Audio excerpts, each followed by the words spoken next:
doing? Hopefully we're feeling wonderful. And oh, that's going psycho for a minute. There we go. And hopefully you have your crystal with you, because this is a beautiful, beautiful crystal, and it is wonderful to have the crystal with you, alongside you, and to be able to hold it and to just feel the energy from it as we go through the session tonight. Yeah. Oh, hello, beautiful Maribel. We've been following each other around all day today, haven't we? I love it. Yes. Yeah, that's so cool.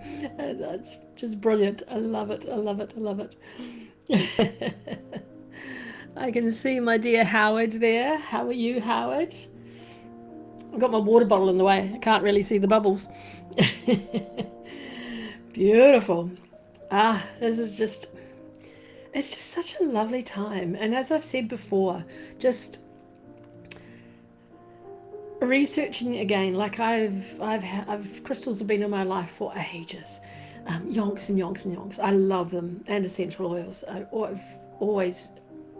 always been a part of me, and I love it. Hi, Aima. Lovely to see you. Thank you for that beautiful reading this morning. It has got me inspired about guava. It's fabulous. Hello, Sue, dear. Lovely to see you too. I thought that was your bubble down there with the beautiful rabbits. Yeah, and it's just when you pick a crystal and an essential oil, and you study it and you look into it and then present it to you, learn so much more, and it is really, really lovely. And I hope that you will learn something tonight too, or today, or this afternoon, or wherever you are. That's beautiful. I love your deck. That is really cool. I have a deck too.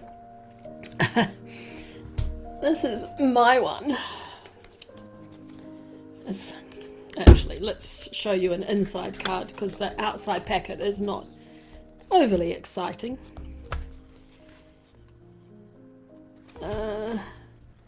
Let's find an inside card. Mine were inspired after a whole lot of affirmations I did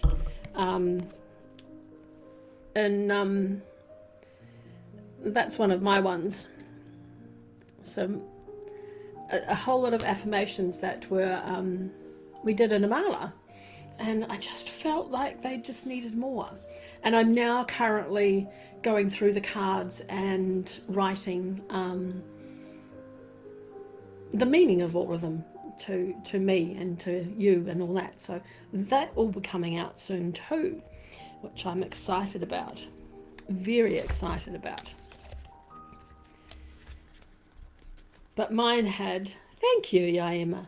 Mine, of course, had 108 cards, so it was, see, the box is huge. So it was not cheap getting 108 cards printed off at all, but it was lovely. It was lovely. I really, really enjoyed it, and enjoyed the process, and that it was good. Yeah, thank you, Yaima. It is an amazing project, and I bet you found the same with yours too when you did it. And yeah, it's quite special, isn't it? Yeah. Okay, Maribel. Yeah. You didn't know about my cards, or you didn't know that I was working through them all, and I'll get something on my cards. Yeah. I haven't shown them for ages. Yes, I've been busy with my books. I've got me books. So my two beautiful books. Not that we're supposed to promote our things on here, but why not? I bet you did. It is, isn't it? It is. Yeah, in a good way. It is. It's really, really good. And that's why I write poems and things like that, because it gets things out and onto the page, and you don't have to leave them up here, which is one of the really good things. Well, today we are looking at Celestial Pineapple Quartz, and Spikenard. Two very interesting names, aren't they? And I have the quartz here. Now, this is what the quartz looks like. However, my son came through. Oh, thank you, Maribel. Thank you. My son came through and sorted me with a light so you can see them better. So let's put that on. It makes me very bright. And then you can see it so much better. Hey, Howard. No, you're not late. Yeah. And I love this part of it. This part of it is just delightful. It's really, really, really cool.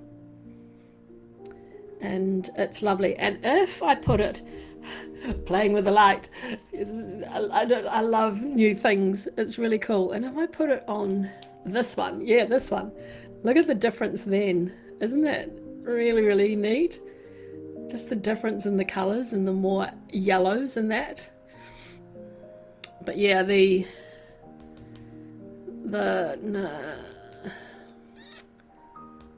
oops, lost it.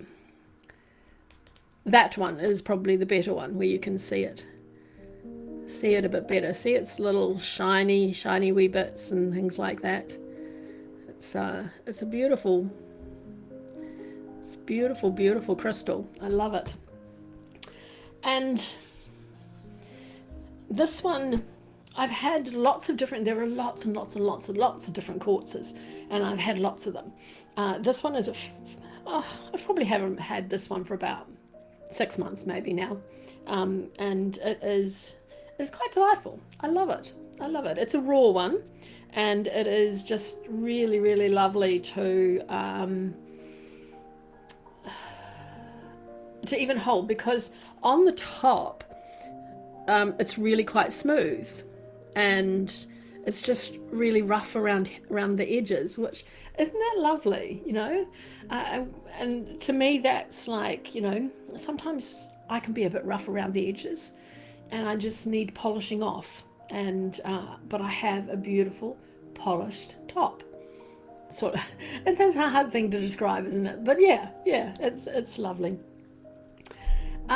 These crystals, I might leave it on because it's a bit gloomier today.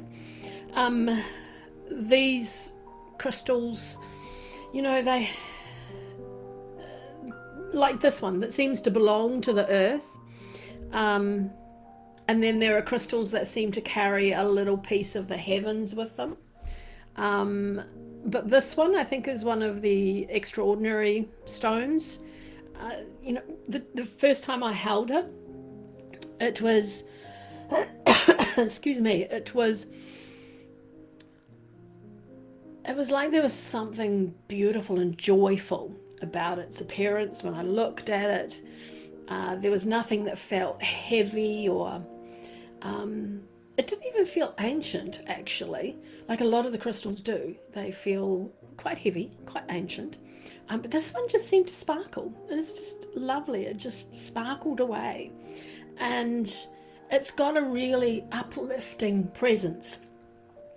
And, you know, it's like it's captured tiny rays of sunlight and just woven them into a crystal, which is really, really quite lovely. And it's like some stones, they really almost immediately invite deep grounding and introspection, you know. But this one, it has a very unmistakable quality of expansion, which is lovely. It encourages our heart and our mind to lift, just above all those everyday concerns, you know, and just see life from a wider perspective. It's beautiful when we have challenges. We have daily challenges, and we have month-long challenges, and we have year-long challenges, and years-long challenges as well. And those are very, very real, but they're not our whole story. There's always a a much greater pattern unfolding, I guess, one that our beautiful souls often understand way before the old mind does. And when I first got this, and I always love to just sit quietly with the crystal, just to start with, just to feel it, just to feel its energy, just to see how it's going to interact with me. And I had a really, really good feeling of optimism. And it wasn't even like an artificial optimism. It was just a beautiful, deep optimism, and a natural one. It was very natural. It was almost like standing on a hilltop, and after you've climbed through that dense forest, and then you get to the top and you go, wow. That beautiful optimism that comes with that, the optimism we get when the sun shines, and it's just that energy is beautiful.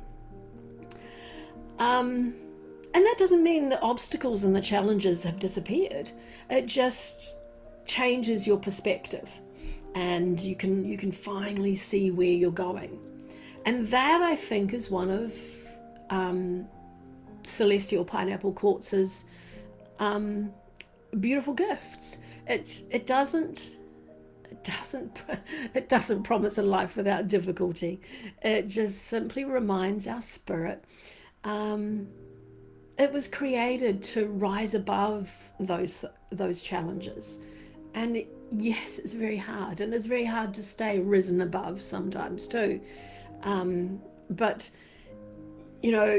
it's good to seek light when there are uncertain times, and just to remember that growth is happening long before we recognize it a lot of the time.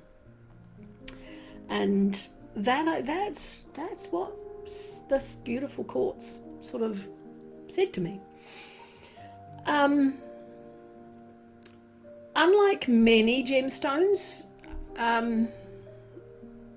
celestial pineapple quartz, it doesn't have an extensive recorded history in the ancient civilizations, and this celestial pineapple quartz is actually a trade name, and so it's a modern trade name for this, even though to me all crystals have a bit of ancientness to them, but it's because it's part of the wider family of quartz, which is one of the oldest and most revered mineral groups on Earth that it's connected to, and so it still has that energy, I feel, of that ancient people and that, and excuse me. And quartz has accompanied humanity for thousands of years, and ancient peoples carved it into sacred tools, ceremonial objects, talismans, jewelry, and many people believe that quartz could hold light itself. And sometimes even with this wee one, because you can see there's a lot of quartz in it, and it does. It's like you're looking inside and there's light inside there. Look at that. It's just like there's light in there. And that then acts as a bridge between our physical world and the unseen realms. And quartz has if you look at it, I can't really see it with the light that way, but if you look at the point, it is like there is amazing depth going through that. I wonder if I come a bit closer. Yeah, if you can see down through the point, there is just so much depth in there. And that is its beautiful clarity and its ability to refract light. And quartz became associated thousands of years ago with divine wisdom and truth and spiritual illumination. And this distinctive pineapple quartz, it's like growth. It's like the growth habit in some specimens has inspired modern crystal practitioners to associate this crystal, this pineapple crystal, quartz, with abundance and growth and a joyful expansion. And that's definitely what I felt with it. I don't think I felt, I guess I felt abundance, but I noticed more that joyful expansion. And the pineapple, isn't the pineapple lovely as a fruit? It is beautiful. It's long symbolizes hospitality and warmth and generosity and celebration among many cultures. And when these qualities are reflected in this beautiful crystal, then they create a beautiful symbolic language, which is lovely. The crystal becomes not only a geological wonder, it's just a reminder that our soul flourishes when it welcomes life with openness and gratitude, and that's what I felt and I still do when I hold it. It's that big. It's like you want to throw your arms wide and just jump for joy. Metaphysical teachers, they often refer to it as the crystal of joyful ascension. Now, see, that's why I want to fly my arms open wide and jump for joy. Joyful ascension. That's not leaving Earth behind. Hey, Sherry, lovely to see you. By any stretch of the imagination, especially if I tried to jump, my feet wouldn't even leave the earth because of my pain in my knee. But I would just roll over and be in pain. So I can see it. I can go and hold my pineapple quartz, throw my arms wide, and I can just see myself jumping for joy. And that is in itself is more than enough. It's beautiful. It encourages us to recognize that spiritual growth is not separate from ordinary living. It is found in how we speak, in how we love, in how we create, and how we care for one another. Because this is a trade name, because Celestial Pineapple Quartz is a descriptive trade name rather than a mineral classification, there's no single officially recognized variety. It comes under the quartz family though.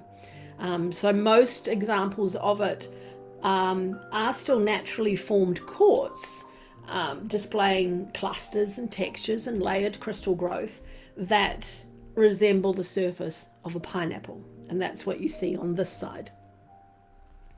So some specimens are almost clear. So if you looked at this side, there's no hint of, oh, there is a little bit, but not a lot of hint of the pineapple like it is on this side. And it just dances, especially if you get a pineapple quartz that is really, really clear, much more like the polished part at the top of this.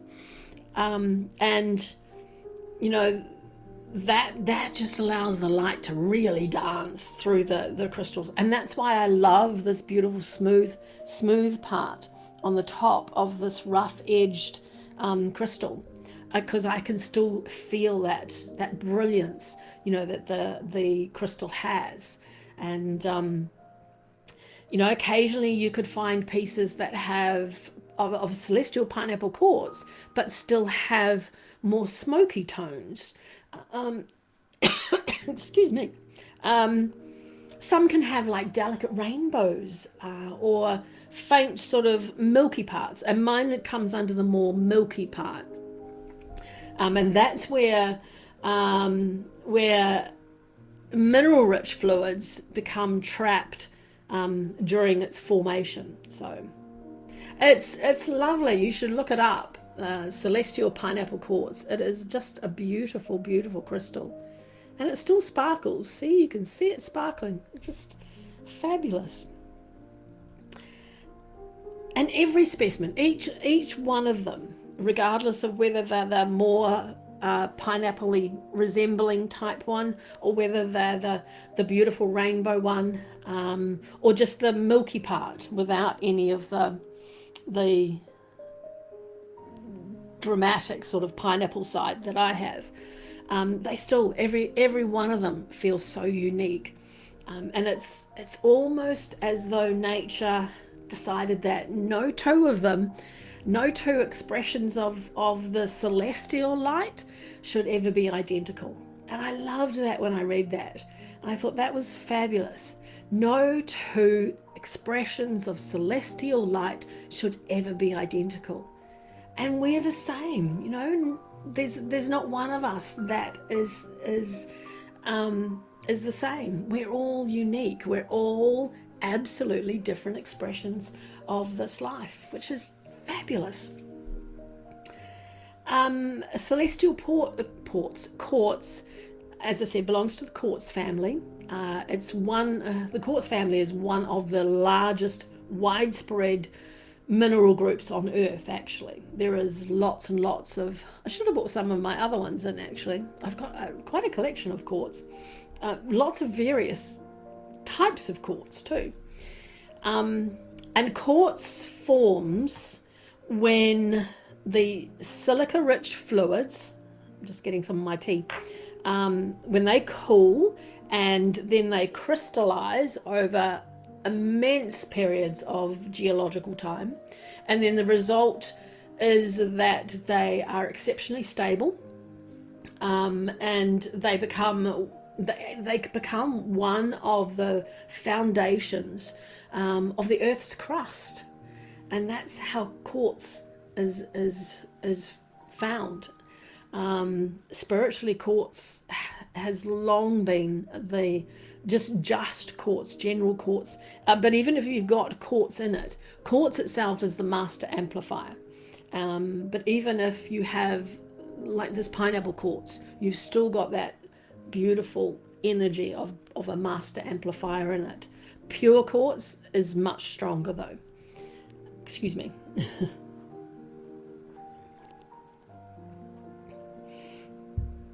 And it doesn't replace our own energy. It just strengthens our intention with being a master amplifying crystal. And it just clarifies our awareness and enhances those qualities that we consciously choose to cultivate as well. And that's why quartz is described as the master healer as well. It's always the master amplifier, but it is often called the master healer too, within various metaphysical traditions. Celestial pineapple quartz, this one carries those classic quartz qualities, and then it adds its own symbolic themes of upliftment and joyful growth and spiritual illumination. And so you get that basis from its quartz family that it comes from, and then it has its little additions, which is quite beautiful. Now, specimens described as celestial pineapple quartz are mostly sourced from regions where there is significant quartz deposits, which I guess is probably a fairly obvious statement. And that's Brazil and Madagascar, South Africa, and sometimes parts of Namibia too. You will find quartz there. And each of those locations, they all contribute subtle differences, in colour, in transparency, in crystal habit as well. They're all influenced by their unique geological conditions and under, where each quartz is formed. So they will all be slightly different.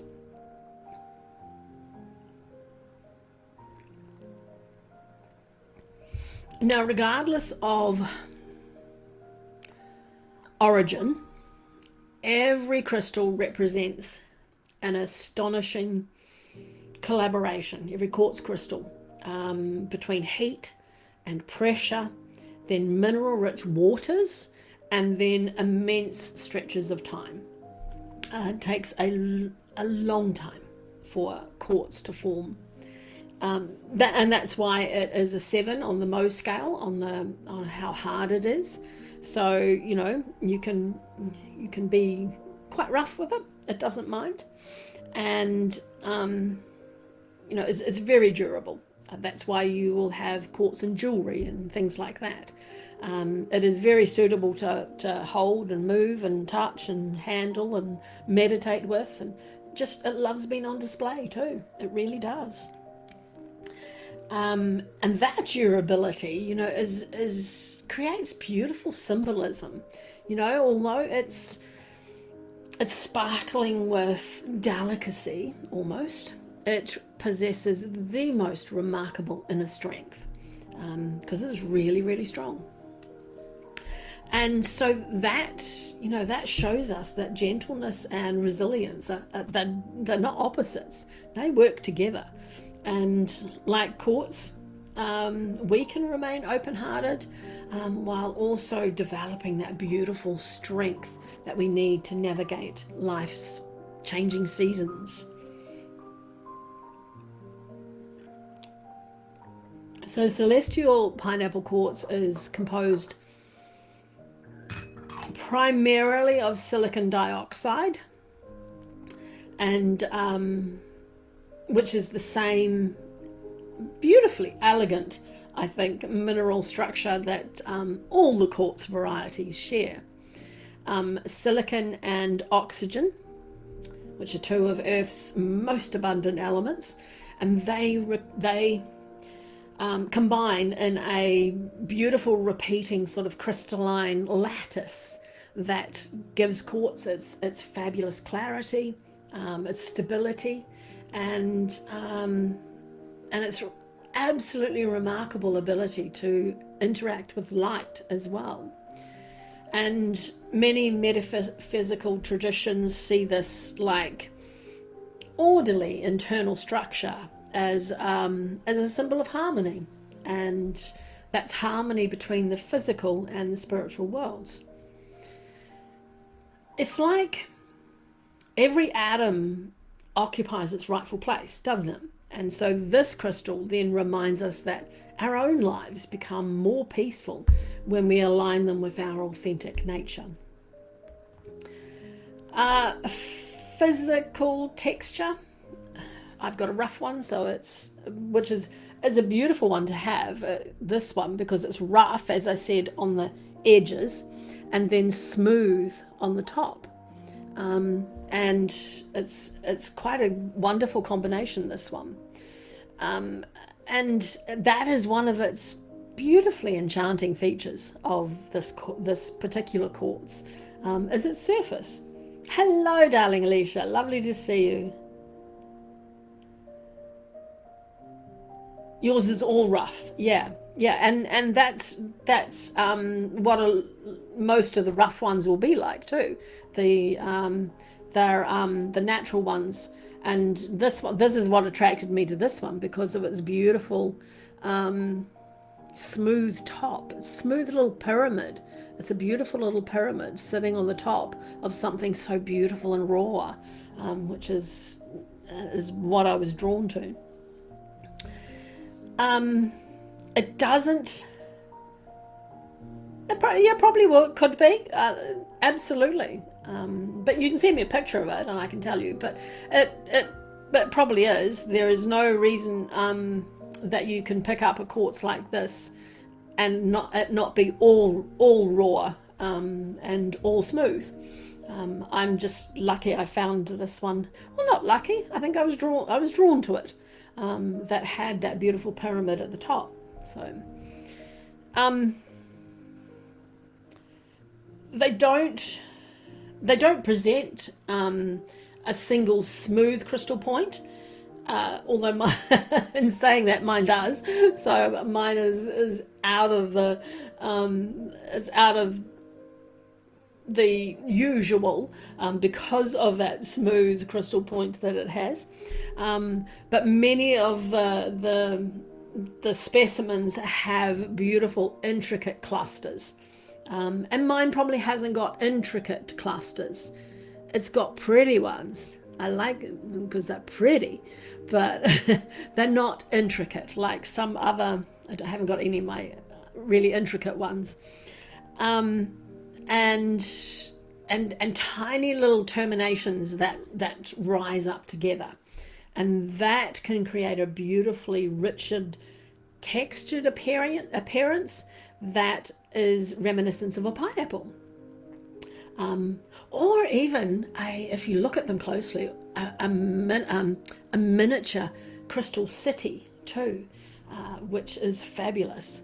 I look at mine and I can see so much depth to it, but I can also see I don't know if you can see it, all those beautiful terminations inside that create so much more light, and it's lovely. Hey Jen, lovely to see you. And if you run your fingers all over it, just gently, and ideally you shouldn't actually wear rings when you're playing with them. But this one is a 7, so it's okay. And if you run your fingers all over it and just think about what you're feeling, feel what that surface is revealing to you. And even if it's totally raw, it can have countless individual points in it too, whereas mine's got one substantial point. But on the inside I can see lots and lots and lots of beautiful points inside. And it's almost impossible not to just pause and just close your eyes and just see what you can feel when you're holding it, and just admire its beautiful, extraordinary complexity of nature's craftsmanship. It's just, nature did this. Isn't that just beautiful? And those beautiful hearts. Metaphorically, this crystal structure reminds me anyway about that spiritual growth. It doesn't occur normally it doesn't occur with a dramatic breakthrough, and yes, sometimes it does. I have never really known that, but I'm into the small and slow. But this one, it just unfolds through hundreds of small moments of kindness, of courage and insight and love. This is what I feel in this one, which I love. And each tiny little crystal that's inside there, and inside all of it, you can see lots and lots of little crystals growing inside it. Each of those tiny wee crystals inside, they contribute to its beauty as a whole. It's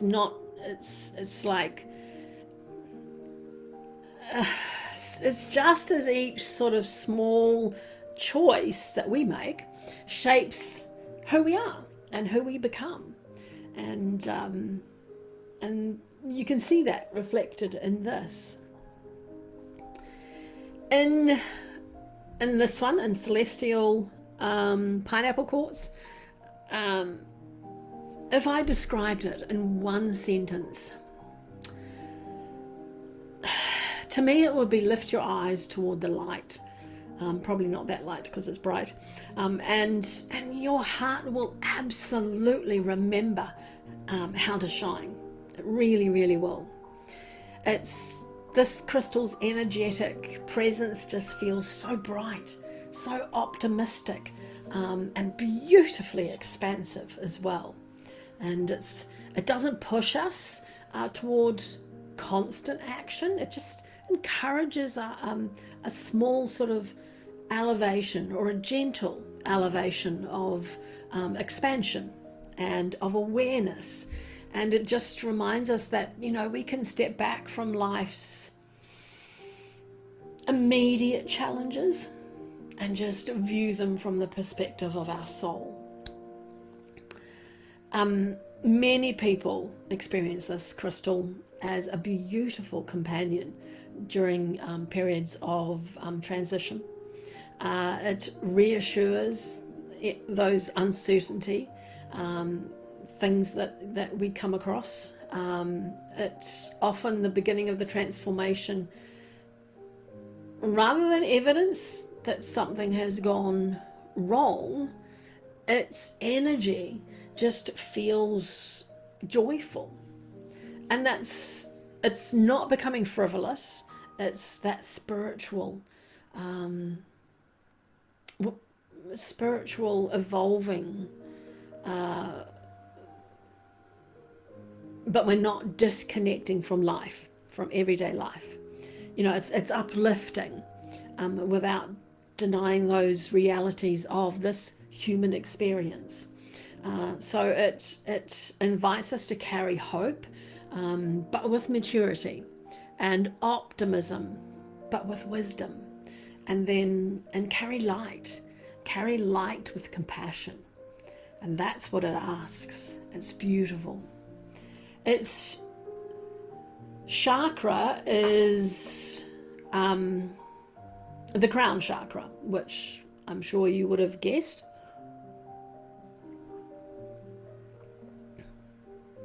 The crown chakra is that beautiful, radiant energy center that's located at the top of your head. And in many spiritual traditions, the chakra is associated with higher awareness and divine connection and wisdom, and the beautiful experience of just feeling part of something greater than ourselves. And this crystal resonates so beautifully and naturally with the crown chakra, because its energy lifts us. It just lifts our awareness, and especially beyond that constant chatter of the mind. It just helps you go past that. And it doesn't fill us with more thoughts. It just creates little wee spaces between those thoughts, so that the thoughts can come, a bit less and less. Especially when you're trying to breathe and meditate, and just to try and get the thoughts out of the head. This crystal will help you to create the space, as I said, not necessarily get rid of all those thoughts. That's almost impossible, but to create space. And so you can have that stillness. And if you have space, then you can hear those beautiful whispers of your intuition as well. And we're here, if we have space, we inspiration just arrives so much more naturally as well, and with that space, I find if I can create that space, life is less confusing. I don't know about you, but life can be very confusing, I think. I know I find that it is sometimes. And just think of standing on a mountaintop, and you've climbed, like I talked about at the beginning, like you've climbed through that dense forest, you're surrounded by trees, and your view was limited, to the next few meters ahead of you. But then from the summit, once you broke through that, and from the summit, the entire landscape reveals itself. The rivers, the valleys, the forests, the distant horizons, they suddenly make sense as part of one beautiful whole. And that's what this crystal does. It symbolically offers the crown chakra. And it just helps us rise above immediate concerns, and just enough to remember that our lives belong to a much larger story. We can stop reacting in fear, and start to respond in wisdom. And when you work with this crystal during meditation and reflection, or just moments of gratitude or stillness, it can serve as a beautiful reminder that clarity and that focus often arrives not when we're striving harder, but by coming still enough to receive it. Celestial pineapple quartz it's probably the best understood. It's probably best understood not as a crystal for doing more, but as a crystal for seeing differently.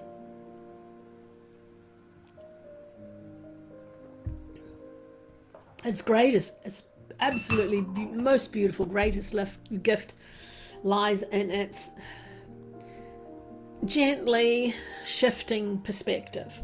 When we feel overwhelmed by responsibilities, discouraged by setbacks, uncertain about the future, it just reminds us to pause before reacting. And in that we pause, our awareness expands. And this is what this crystal does. And we begin to recognize those beautiful possibilities that might have been invisible when we were caught in the worry.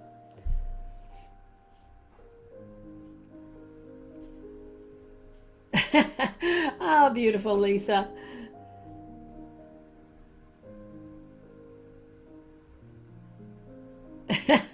I love it. Yeah, I'm usually doing this one for quite a while. There's lots to get through. So I'm sure we will be, Lisa. Sure we will be.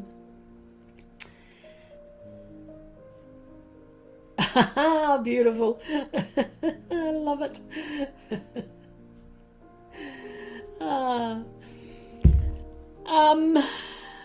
Keep it nearby when you're meditating. Hold it. It loves to be held, so hold it. Hold it during meditation. Put it beside your what is 80? I'll have to look up at what 80 is in Celsius. So 80 is probably reasonably warm, isn't it? And just during journaling, have it sit on the page above where you're writing. Have it beside you, or hold it again and when you're doing, beautiful sitting and contemplation. It can become a beautiful symbolic invitation to just reconnect with our highest values, especially before making important decisions. Absolutely. It's uplifting presence. It's beautiful and uplifting. It just lends itself beautifully to creative pursuits, moments of gratitude. If you do a gratitude journal, take it with you, do it with that. Or my favorite, just simply sitting with a cup of tea and reflecting on the day. I just sit there and do a beautiful tea meditation and hold whichever crystal is talking to me for that day. And this one is often there. It's lovely.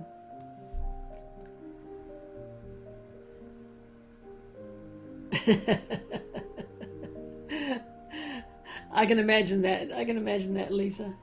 Yeah, I was going to say, I thought you were in Celsius there. Yeah, 26.67 Celsius. Yeah, that's not too bad. That's a nice temperature. Anything above 26 and I'm 27, 28 and I'm like, because we get heaps of humidity here.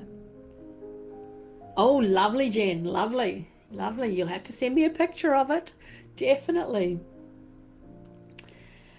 Um, it doesn't ask us to escape the world.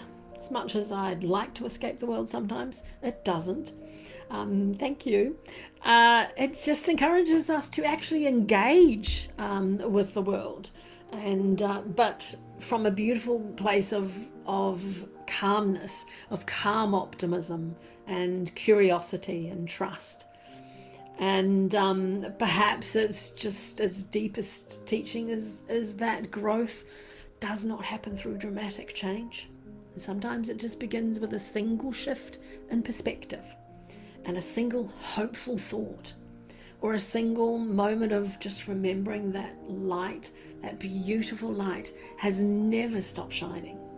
And even when clouds, temporarily hide the sun, it's still there. The sun is still there. So hi Alicia. Yes, today's probably been one of our coldest winter days. Actually, we're having an amazing winter, but it's only been a high of 13 today, so that's a little bit chilly. It's not raining or anything, so oh well, just put more clothes on, eh?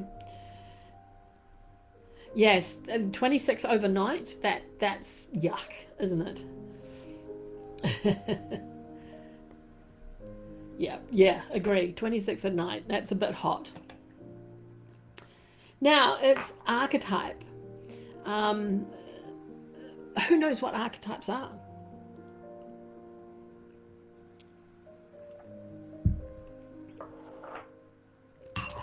If you're typing, I will start telling you. Admit you don't know. Yes, that's why I've always put it here so that I can tell you. Archetypes are fabulous.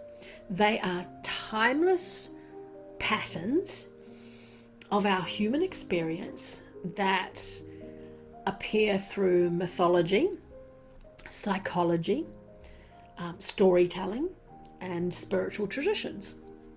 And they're not specific people, but they're universal energies that live within all of us. You've probably heard of the wise elder, or the healer, or the explorer, or the teacher. And these figures appear in culture all over the world because they represent qualities that every human being has the potential to express. And so we associate an archetype, with a crystal as well.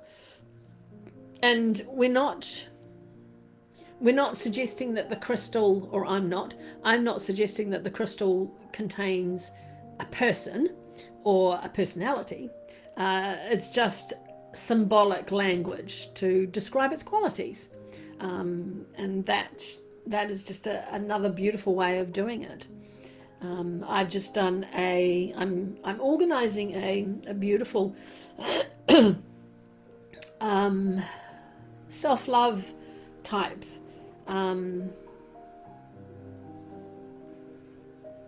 thing. And I'm starting with how you can work out what your beauty archetype is. And that's quite interesting. So I'm working through that so that I can pop it up and you can see, and then you can find out, and I'll provide blends and crystals and things like that you can use, and when you work out what your archetype is. This crystal's beautiful archetype is the sage, and the sage is not someone who possesses knowledge. The sage understands how to transform knowledge into wisdom.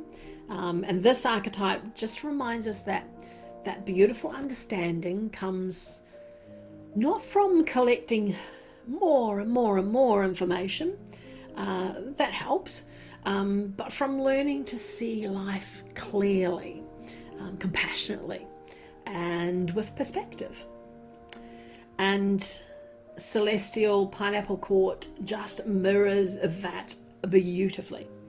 Its uplifting energy just encourages us to step beyond all those immediate reactions and just consider the deeper meaning within our experiences. And this is a question this is a question I used to ask myself all the time. Why is this happening to me? And and the sage turned around and said, well, what is it teaching you? I thought, whoa, okay. I was just, why is this happening to me? Until one day it was like, bang, what is it teaching you? And I was like, interesting. Okay. And working with this crystal can beautifully, symbolically strengthen our relationship with the sage within ourselves. And it invites beautiful, thoughtful reflection, patient observation, and confidence. Confidence that life's beautiful lessons, the greatest lessons, often reveal themselves gradually. And it's like the sunset, it's slowly, sunlight actually, sunrise probably, it just comes up and slowly illuminates a landscape at dawn, sunrise, and wisdom really arrives all at once. It unfolds just one insight at a time, and that is what the sage is all about. Absolutely. And yes, I found the sage in me. Beautiful. From a physical perspective, if you've just come in recently, the pineapple quartz is relatively durable. Its textured crystal formations can include delicate points that can chip if knocked or dropped, depending on what type you get. And there's a few little delicate ones on my one. That there's a beautiful one right there, and it's just a lovely tiny wee point. I don't know if you can see it just there, tiny wee point. And if I dropped it, that might just go crack off. And all over it, if you run your hands over it, just close your eyes and you'll feel them. There's another one right there. And so there's tiny little ones. I mean, I've got this major point on the top, but if you just close your eyes and you can there's one there. And just move your finger around the raw one, and there's one there. And you can see feel all these beautiful points on it. And those are the things you need to be careful of. It is durable. But those are the tiny little things that you want to keep on there, So do handle it with care. Store it separately from the softer, like the 3s to 4s on the Mohs scale. Store it separately from those because you don't want this one to be knocked over and crash into one of your softer ones, and it could split one in half if it did. So you need to be a bit careful about where you put them. It can be quite uplifting, so energetically, and different types of the quartz can be quite stimulating during evening meditations. So you might not want to use it in the evening. I find it's all right. It's absolutely fine for me, but you are very unique. You're very different to me, and so it might not be a good crystal to use at nighttime. Because you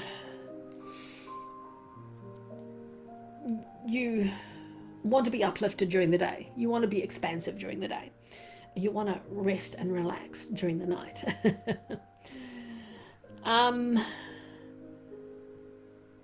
These are not, all these things I've said, they're not replacements for medical professional help or anything like that.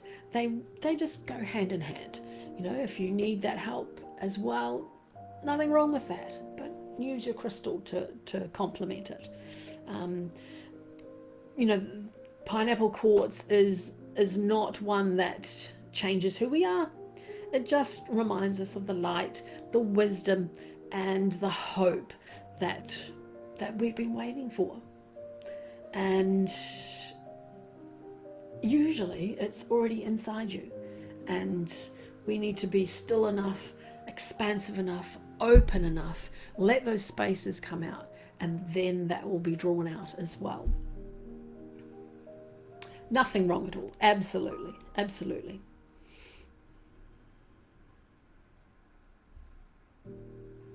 Oh, beautiful. I love that, Jen. That is so cool. That's brilliant. I don't have many people around me, apart from all you beautiful souls that love crystals. Lots of people think I am woo-woo because of my love of crystals. One of my other friends, she was really, really, really, really good friend when I was into the same things as hers. But as I've grown, I've changed, and she's changed too. And so now she thinks I'm just a weirdo. So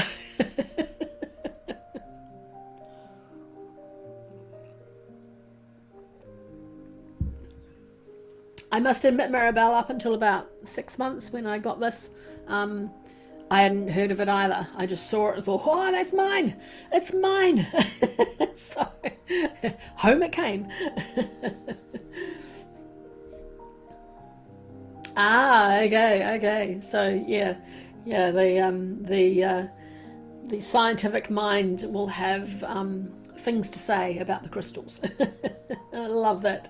I love that though. That's so cool. All right. Who's heard of Spikenard?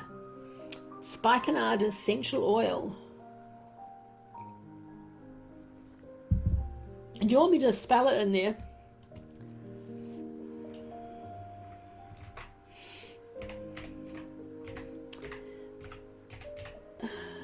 Is that it? That's how it's spelled. Yes, absolutely. I mean, they're nature. They have been given to us from beautiful earth. And Earth Mother has just given us so many beautiful crystals. So many beautiful crystals. Oh, excuse me. All right, Spikenard. Spikenard. I love it, Lisa. There are many essential oils that fill a room with their personality, just like people. People do that too. They announce their arrival, like the citrus and the beautiful uplifting florals. But then there's Spikenard. Nah, probably didn't. But you're you, and you shouldn't hide that. You know, don't hide under the bushel. Absolutely. Spikenard doesn't enter a room. It doesn't yell out, "Here I am." It enters the soul. It has extraordinary stillness about it. It's almost as though time slows in its presence. It is beautiful, and I can't get any at the moment. I'm quite annoyed by that. However, vetiver is very close to it too. Yeah. Yes, you don't hide at all. So many people do, eh? You know, they have a different face for different people. Hello, Karma. Oh, thank you. That's a New Zealand koru, if you were interested. Yes, she is absolutely amongst cheerleaders here. Yes, we all are. We're all cheerleaders for each other. Absolutely.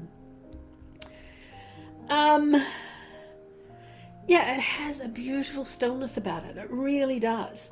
And it's a fragrance. It doesn't ask to be admired like rose or jasmine might. Although I do love my jasmine. I've got my jasmine perfume on. Oh, it's beautiful. But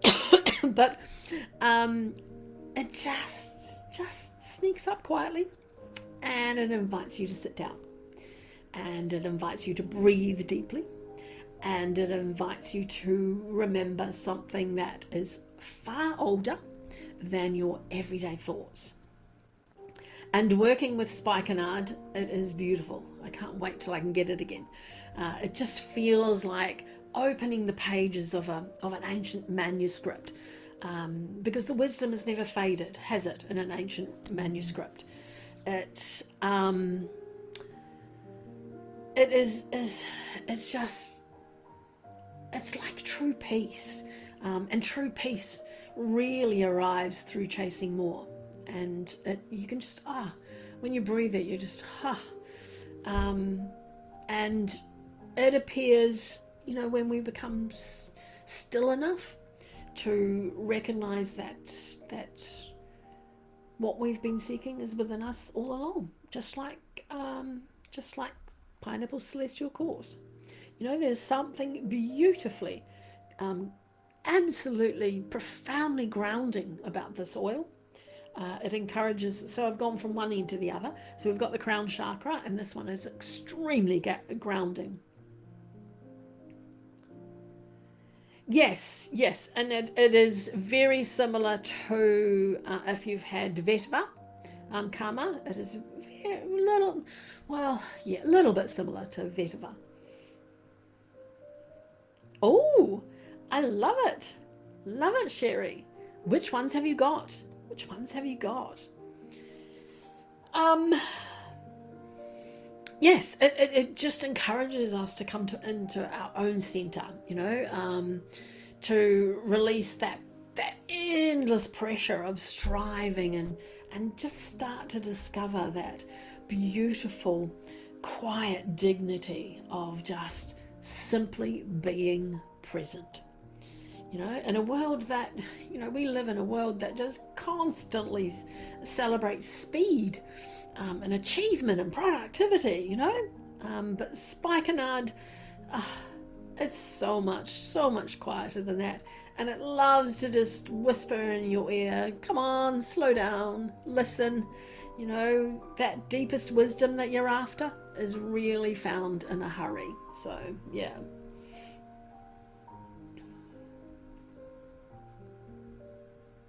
Beautiful, beautiful. Remember to check my link tree then, or get my newsletter, one or other. And there's blends galore on the link tree. Oh, a kit of 15. I love it. You're going to make some beautiful, beautiful things with 15 of them. That will be amazing. On the link tree, speaking of the link tree and the kit of 15, I have a file, a PDF file, there that you can answer a questionnaire, and that will determine your signature scent. Mine is jasmine, and who was it? Who was it? Curtie. Was it Curtie that said she was lavender? She emailed me and said she was lavender. And then if you go further down, then it'll help you create your signature scent as well. So having a kit of 15, you should try that. Get that and have a try and see. Yeah. Lovely. Thanks, Jen. Thank you.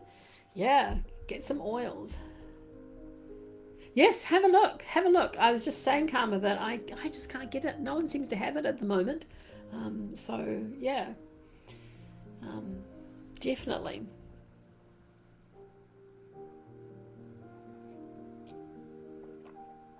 And this is a beautiful blend with jasmine in it.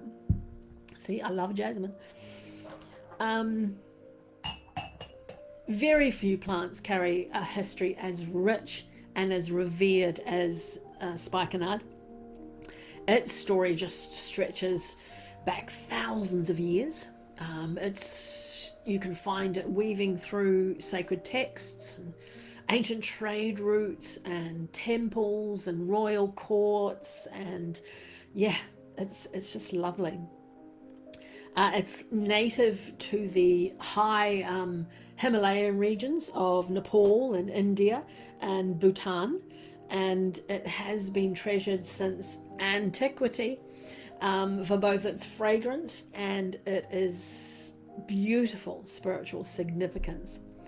So it grows at elevations where the air is really thin and the mountains, it's like the mountains touch the heavens, you know. So it's often been thought of as a botanical bridge between the earth and the divine.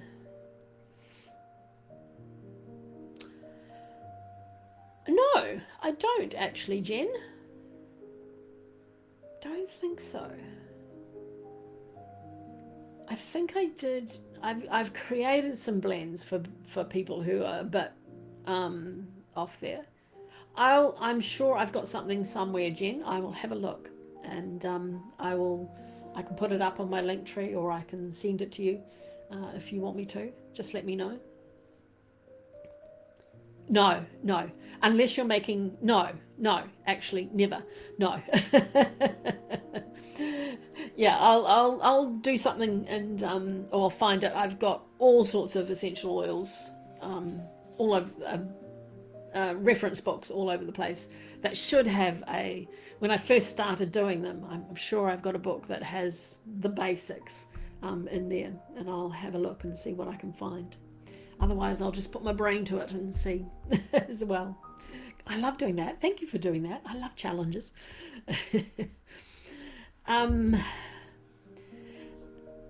Perhaps its most famous appearance actually comes from the Christian Bible. And I'm sure most of us know the story of the woman anointing the feet of Jesus. And that was Spikenard. And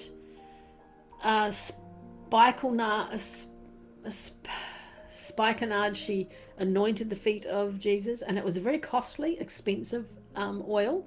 Still is actually, but it's so beautiful. And when they're costly and expensive, they are really whole and full-bodied. So a drop is beautiful. It's all you need. So they do last. And so she anointed the feet of Jesus with this beautiful oil, and then she dried his feet with her hair. I'm sure you have heard of that. And what a beautiful act of devotion. And in that story, it was considered extraordinary because spikenard was in those times was among the most precious aromatic substances of the ancient world, and its value reflected not only the difficulty of harvesting it from the very remote mountain regions, but also the deep reverence that people held for its fragrance. It is a beautiful, beautiful fragrance.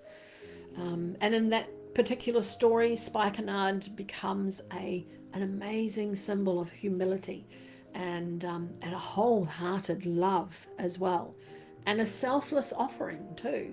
Absolutely. But beyond that biblical tradition, spikenard was equally honoured in Ayurveda as well, and it's been used for centuries to support calmness, meditation, emotional balance. And ancient Ayurvedic physicians, they regarded it as a herb that served both the body and the restless mind, and it made it especially valuable for contemplative practices and spiritual disciplines. It was fabulous. The Romans and the Egyptians, they also prized it. They loved it. And what they did, they blended it into luxurious perfumes. They were really into their luxury when it came to things like that. Well, a lot of things actually. And into sacred incenses, and they would create ceremonial oils using it, especially for their religious rituals. So throughout history, its beautiful fragrance has consistently been associated with reverence and sanctuary and presence of the sacred. It is beautiful. And that's why a lot of people talk about it. When they talk about Spikenard, they say it's as a feeling, it's less like a perfume and more like a prayer. I came across that quite a lot. Spikenard comes from the Caprifoliaceae family. Say that hard.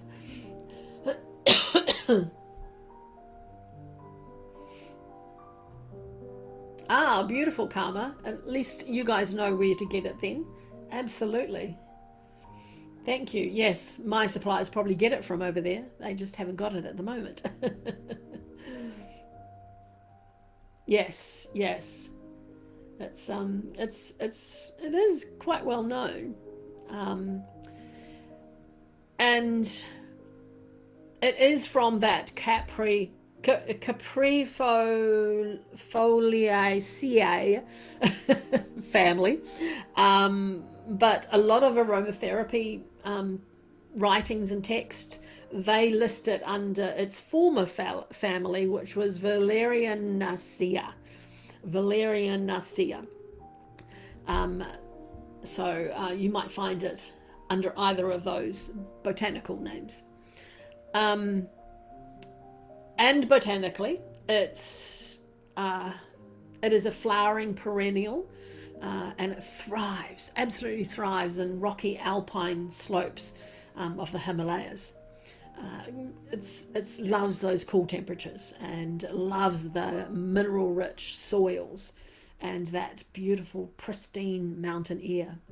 And it's just a absolutely remarkable aromatic profile. It is produced from the plant's rhizomes and its roots, and the parts, those are the parts that anchor it firmly into the earth. And isn't that beautiful? That just adds to its beauty. And so it's a lot of oils are made from the blossoms and that, but this, or the stem, it's probably a better way.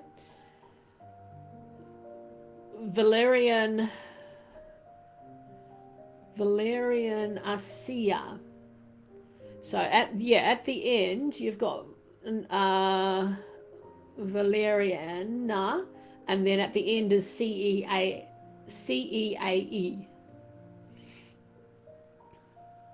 And that's, you might find it under that. Yeah. So yeah, Karma, if you add a CEAE, then that's its botanical name. And so that's how some people might refer to it.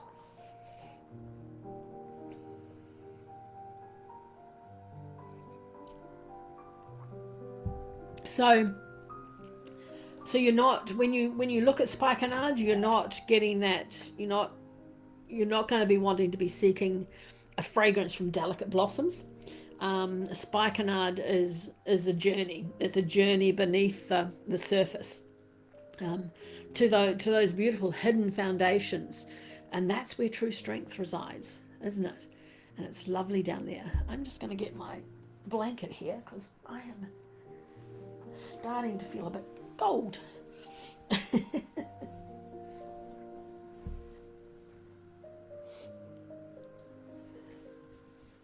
we go. That will warm me up a bit more. It's my lovely little prayer shawl, but it can go around my body for today.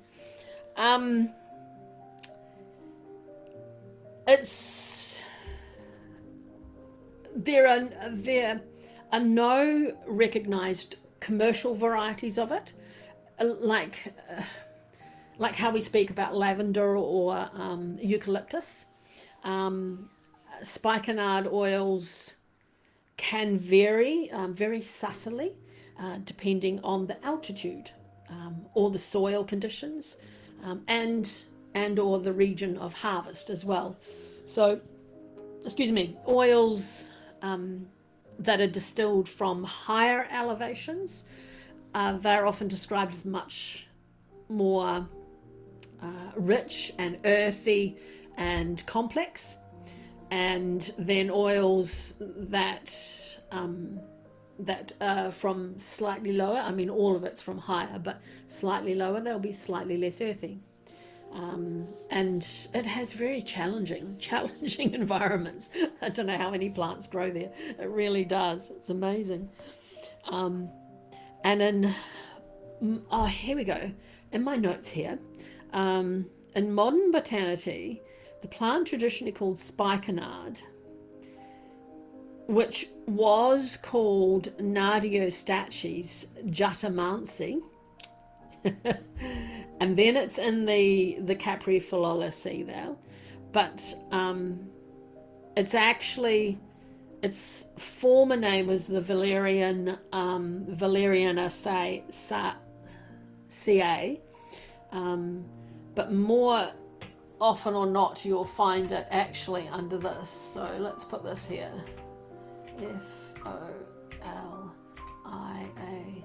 Foliaceae. That is the most recent name it comes under. But you'll see in the old, especially if I have a very old aromatherapy book, and in there it is more in the Valerianaceae family. So it depends on which book you're looking at. So if you have an older aromatherapy book, it'll be under the Valerian family. And but they're both, whether it says Spikenard or Valerian or the Capreolalaceae, it's still Spikenard, just different classifications. Every essential oil offers its own and possesses its own unique personality, and Spikenard's character is not like a lot of the others. You've got lavender, which is, it's the healer. You've got grapefruit. I love the smell of grapefruit. Grapefruit doesn't like me, but it's that joyful optimist. Spikenard is more the elder, and it's the elder who's, elders, they've lived through every season of life, and they're the ones that quickly discover that peace is found not in avoiding difficulties, but in meeting them with grace. That's where you'll find Spikenard. And it is very steady. It's a rock, Spikenard. It doesn't rush. It doesn't overwhelm the senses. When you smell it, it's like the pineapple quartz. It creates a beautiful, it creates space for reflection. It's that beautiful companion, who sits beside you during those times of difficult moments. Those sorts of companions, they don't offer the easy answers. They just sit and listen, and they provide that reassuring presence that reminds you that you're not alone. And Spikenard has that energy. There's another side of Spikenard too that is quite often overlooked. It has that beautiful contemplative nature, but underneath all that, it displays beautiful resilience. It has to. after all, the plant grows on the highest of high, rugged mountains, and the conditions are harsh and unpredictable, and it blossoms there, absolutely. And it, like our crystal, it teaches us beautifully that gentleness and strength can exist together. We don't need to become hard in order to become resilient. Spikenard, like Spikenard, we can remain deeply rooted while still carrying absolutely amazing tenderness as well. Spikenard, it possesses one of the most distinctive fragrances in aromatherapy. It quite often will surprise you if you've never smelt it before. It's not bright. It doesn't have a bright sweetness about it that a lot of essential oils do. Its aroma is rich and earthy and deeply grounding.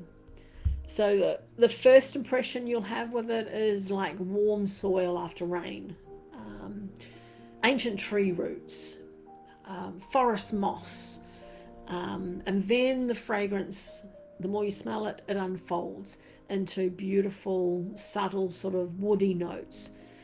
They start to emerge, and then you get little hints of leather, and then some dried herbs and soft spice. Imagine all that together. It's beautiful. Maybe it doesn't sound beautiful, but it is. It's beautiful. But beneath all those earthy tones is a beautiful, delicate sweetness that reveals itself quite slowly. So you need to have it diffusing in a diffuser to get all the layers of it, and it's beautiful. It's almost like aged honey, that is hidden inside the beehive, and this oil has been hidden beneath layers of mountain earth, and it has that sort of sweetness. It does have also a very faint resinous quality about it too, and that is that type of aroma that makes you think of old temples and carved wooden prayer beads and just centuries of sacred incense, that rise through those beautiful sanctuaries. It's definitely not a fragrance that shouts for attention. Instead, it invites repeated encounters, so that it can reveal new layers each time it's experienced. And you may find when you spend time with Spikenard that the more beautiful it becomes. Its aroma teaches patience, and like wisdom, it can't be fully appreciated in a single breath. You have to keep inhaling it. It's fabulous. Excuse me.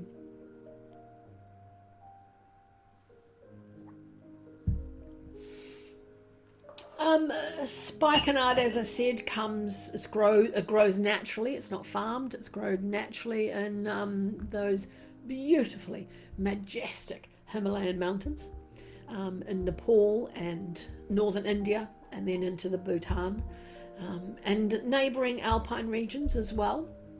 And it's those remote landscapes with their very cool climates, their rocky slopes, their beautifully mineral-rich soils. They provide the most ideal conditions for that plant to develop its absolutely remarkable aromatic compounds. Harvesting Spikenard it requires great care and respect, because wild populations have declined during over harvesting. So ethically sourced and sustainably cultivated spikenard is very essentially important today. So if you can find the provenance of your spikenard, make sure it has been sustainably sourced. There are many responsible producers that work to protect its this amazing, beautiful botanical, so that not only us but our future generations may continue to benefit from its ecological and cultural significance. It's been around for thousands of years, and hopefully will be around for thousands more. It is produced, so the essential oil is produced through steam distillation, and they dry the rhizomes and the roots, and then the oil comes from that through steam distillation. So once it's harvested, the roots are cleaned very carefully, and they're dried, and then they're placed in what they call a distillation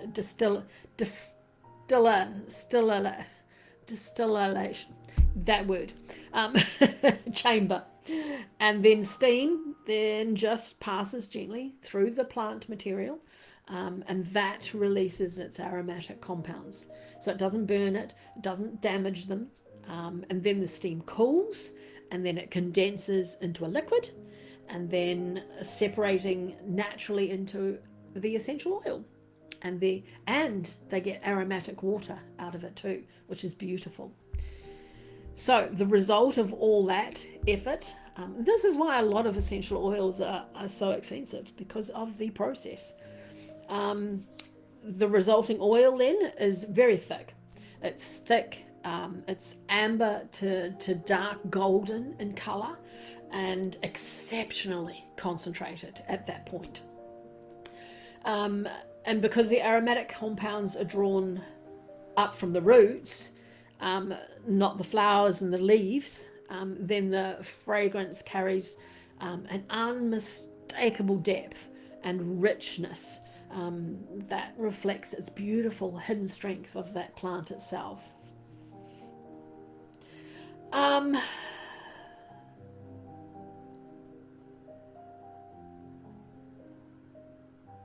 I would, depending on where you want to use it, if you were going to use it in a face one, I would definitely use jojoba. But if I was putting it in, or even for the face, I would tend to go with a calendula or a camellia. Calendula or camellia, I think would be quite nice with it, because you don't want to overpower it with the like sweet almond oil. I guess that's quite earthy. You could probably use a sweet almond oil.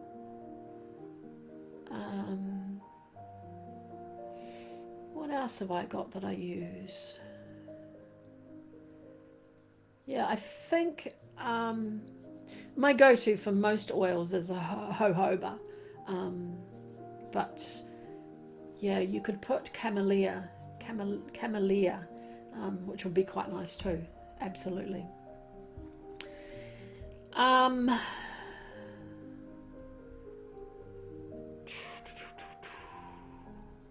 What was I talking about? Can't remember what I was talking about. Its colour, wasn't I? I think I was talking about its colour. It's amber to dark golden. Oh yeah, and I said exceptionally concentrated, and it didn't come from the leaves. I've said that.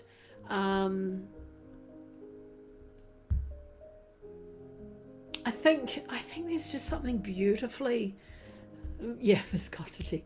I think there was something absolutely beautifully symbolic about that process that they use, because spikenard's greatest treasures are not on its leaves and its flowers. They're not on the surface. And so they're discovered by journeying and having all that steam and cooling it, and then getting the oil from that. It's that beautiful journey into its roots. And that is a beautiful reminder for us too. Our deepest wisdom is usually always that's probably not the way to say it, but found by looking inward rather than outward. And that's what they do with the spikenard to get its magnificent oil. If I was going to describe spikenard, in one sentence, it'd be a very short sentence that just says, come home to yourself. Absolutely come home to yourself. Inhale it and you will come home to yourself. Its energetic presence is deeply grounding. It's very contemplative, and it is beautifully reassuring. It doesn't lift us away from the earth. It just anchors us much more fully within it, creating that beautiful inner stillness. And that's where genuine spiritual insight arises.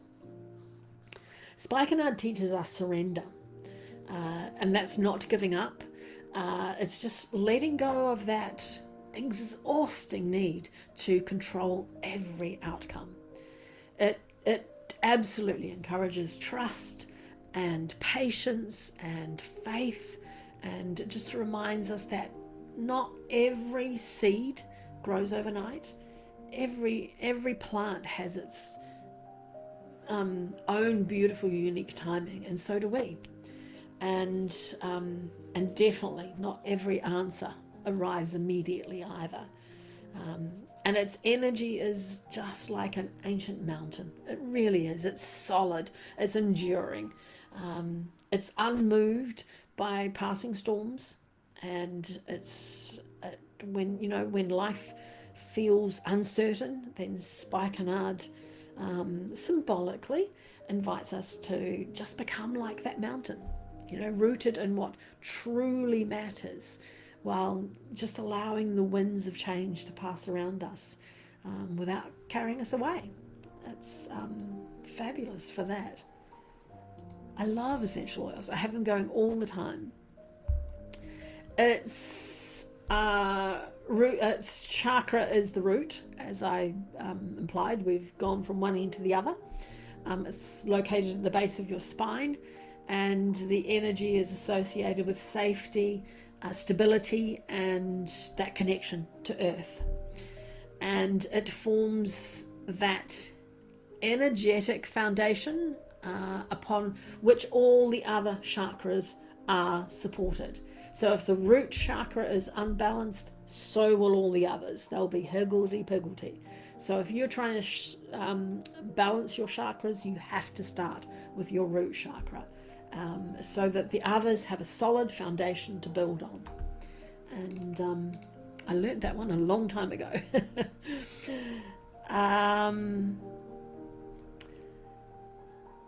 It resonates so naturally with the root chakra because of its botanical nature, and its aromatic character.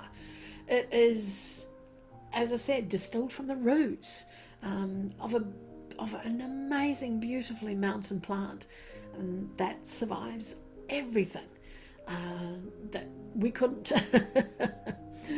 And resilience. It's symbolically, it teaches us that resilience begins below the surface. It's where our deepest values and our sense of belonging and inner security take root. Hello, Ruse. A spikenard essential oil. We've looked at the celestial pineapple quartz, and now we've moved on to the spikenard essential oil. Welcome, lovely to have you.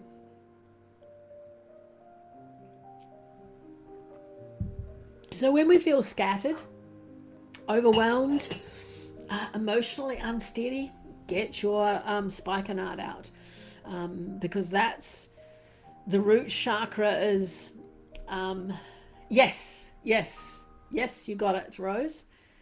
Um, the root chakra is often described in metaphysical traditions as needing gentle support. And Spikenard's rich, earthy fragrance encourages us to slow down, to breathe deeply, absolutely, and just reconnect with the present moment. And it reminds us that, we are supported by the earth beneath our feet. We walk on it every day.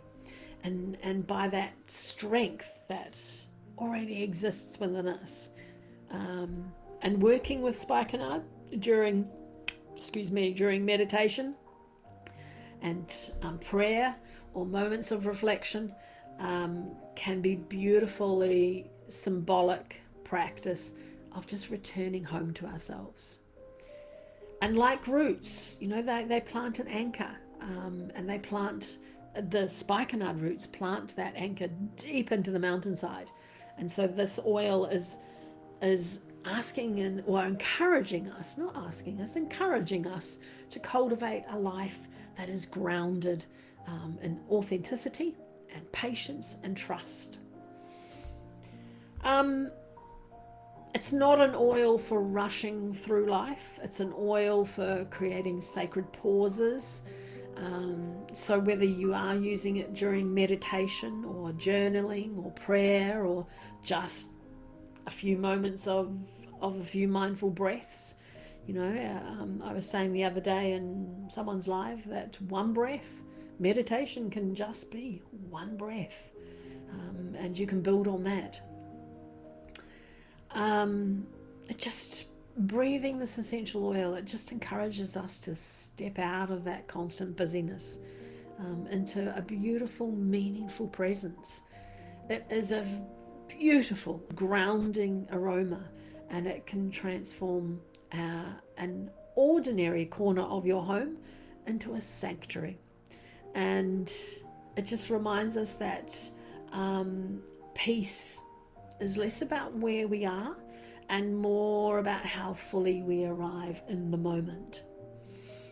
Emotionally, it's like like that beautiful companion, those beautiful friends that arrive and support us during periods of change or grief. Spikenard is beautiful for grief or uncertainty. And it just offers that symbolic reassurance, that stability, more often than not, is cultivated from within. Spiritually, it supports practices that invite contemplation, not striving, and it just helps us listen more deeply to our intuition, to those beautiful whispers, and it helps us to reconnect with our our own beautiful inner wisdom, and have it distilling in your diffuser. Have it going throughout your day, and you've got all your everyday routines, and you walk past it, and a single inhalation of its beautiful rich fragrance can become a beautiful reminder to move through the world with greater patience, greater compassion, and trust. It's not asking you, excuse me, to escape life. Excuse me.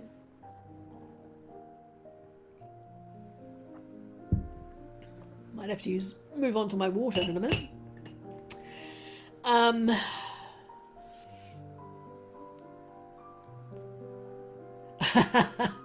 It's a big box. It's a very big box. I should take a picture of it and I'll put it on the group of the Book of Faces group, so you can see it there. So I have a box about that big that has all the essential oils in it. Then that goes into a cupboard, and then that cupboard has all my carrier oils in it. So it's quite substantial. Excuse me. The archetype for for this oil is the Hermit. The Hermit is beautiful as an archetype. The Hermit is very misunderstood, and it's definitely not the archetype of loneliness or withdrawal, but it is the archetype of a sacred reflection. The Hermit willingly steps away from distraction, and it doesn't do it to escape the world, it just does it to understand it more deeply. And carrying a lantern through the darkness, the Hermit reminds us beautifully that true wisdom is discovered within before it can be shared with others. So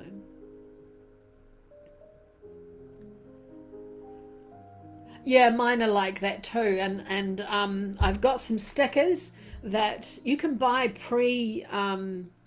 labeled, pre-written out labels for essential oil bottles for the little lids on the top.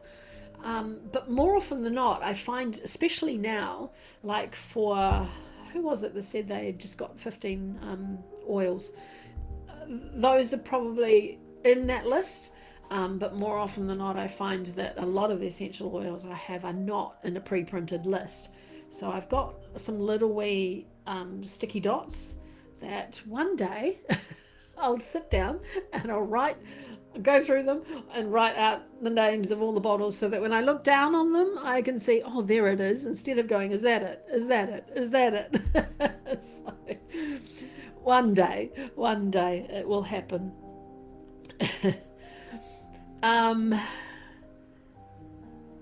The hermit carries a lantern through the darkness. He reminds us that beautiful true wisdom is discovered within. Oh, that's what I said. I think I've said that. I'm going nuts. We have to discover what's inside us before we can share with others. Absolutely. And Spikenard mirrors this archetype with remarkable grace.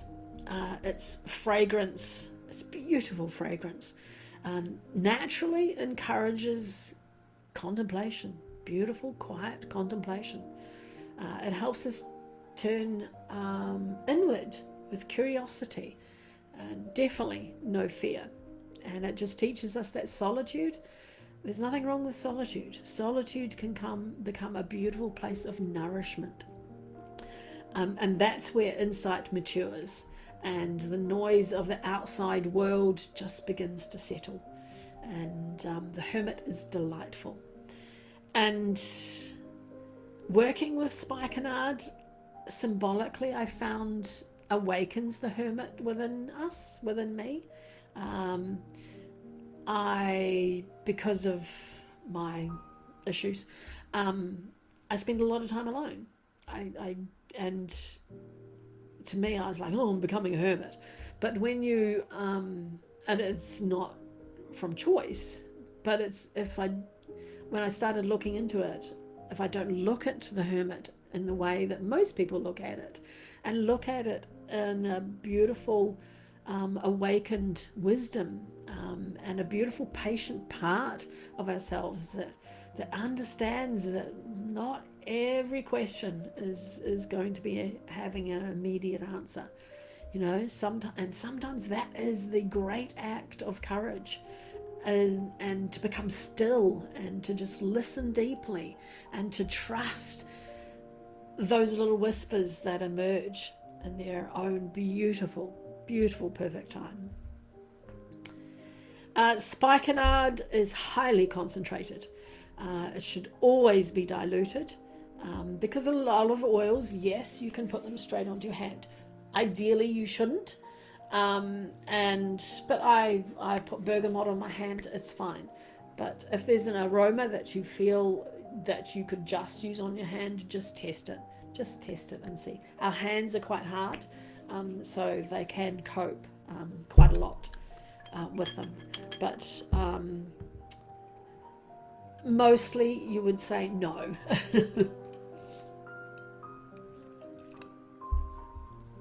So definitely a patch test is recommended, even if you have diluted it with a carrier oil, especially if you have sensitive skin. Its aroma is rich, it's deeply grounding, and so only a very, very small amount is needed. And using more doesn't always enhance its effects either. If you are pregnant or breastfeeding, or you have ongoing medical conditions, then you should seek guidance from a qualified professional or a clinical aromatherapist. I'm a trained one, but I'm not considered a clinical one. And Spikenard definitely shouldn't be taken internally at all. Excuse me. So, if we put the two of them together, then we've got something magical. Now, if I was sitting, wouldn't it be amazing if we were all sitting together in a circle? We had a crystal each, we had the oil diffusing. It would be just delightful. And if that was happening, I would begin our little session together by saying that, using the two, thinking about the two of them, that there are definitely times in life when we don't need more information. We need more remembering and definitely remembering who we are beneath the noise. Remembering what truly matters. Remembering what the soul was never designed. It's never been designed to live in a constant state of rushing. And that's how I would start it. And when you put the two of them together, they are like two old friends. And one is gently pointing upwards, because this is connected to the crown chakra. So it's gently pointing upwards towards possibility. The other, the Spikenard, places a beautiful steady hand on your shoulder and reminds you to stay grounded while you rise up. It's beautiful. It's absolutely beautiful. And spiritual growth can become strangely ungrounded, actually. We chase signs, we chase insights and experiences, but we forget to nourish our ordinary human being and those beautiful experiences that we have too. We have beautiful experiences, but we forget to nourish them. And, sometimes life becomes so practical and heavy. It's like you go through the motions. You're like a hamster on a treadmill. And we forget that we are beautiful souls. We are amazing, unique souls with dreams, intuition, and wonder. And these two together, this pairing brings those two worlds back together again. The crystal, it is all about lifting your eyes towards the light. And then Spikenard is just reminding you that your feet are still upon sacred earth. One of the things I love most about Spikenard is that it feels ancient. It's not in an old, tired way. It's in a beautiful, wise way. It's like walking into a mountain temple where people have prayed and wept and hoped and healed for thousands of years. And that fragrance just seems to carry that beautiful memory of stillness. And I want to go there now. I want to go there, up to a beautiful mountain temple. I saw one in a series that my husband and I watched about myths and things like that. There was an amazing temple in the Pyrenees, actually, and it was it was like it was, it had been built, but it looked like it was part of the side of the mountain. Oh, it was just delightful. I said, I want to go there. And this makes me want to go there again. I'll have to take some spikenard with me. Then you've got pineapple quartz, celestial pineapple quartz. And that is, it just arrives with its beautiful, sparkling, uplifting presence. And that reminds us that ancient wisdom doesn't have to be heavy. It's, enlightenment looks like joy. It really does. Sometimes that beautiful highest perspective can arrive through laughter, through gratitude and just simple moments of wonder. And then that's why these two work so beautifully together. It really is. Spikenard helps us slow down. Celestial pineapple quartz helps us see farther. Spikenard roots us and grounds us. And pineapple quartz expands us.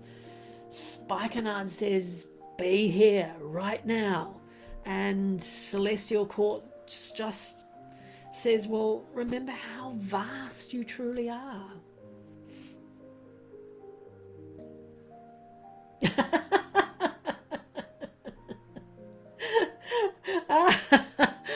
That would be an idea, wouldn't it? Oh, thank you, Lisa. Thank you, Maribel. Oh, that's lovely. I love it. Oh, dear. I should try it. Ah, dear. Yes, so it must be meant to be. Yeah. There's always something to learn, Maribel. I'm always learning. But yeah, once I pick up something, all of a sudden it just comes back to me. It's just fabulous.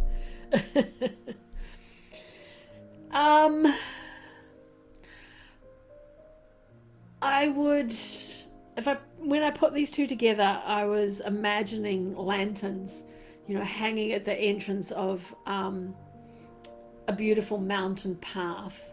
The crystal is the light, spikenard is that ancient wood that's holding the lantern steady. And without the light, we can't see the path. And without the grounding, the lantern blows away in the wind. And life asks for both. Isn't that beautiful? I love that, Lisa. Oh, dear. I just read a beautiful whole National Geographic magazine that they put out about the supernatural. It was amazing.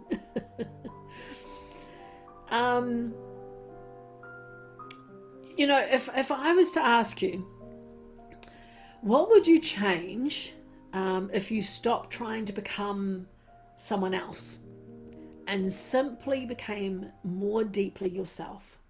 What would you change? Is there anything you'd change? I love that. Oops, someone's ringing me, I think. Oh well, they can wait. Oh, that's beautiful. We'll do it together, Lisa. We'll do it together. All right, what would you change? What would you change if you stopped trying? Go away. Oh, there we go. It's gone. It's gone. It's gone. Thankfully.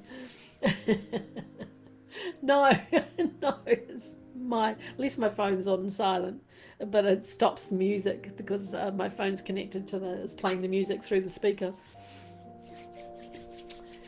Beautiful.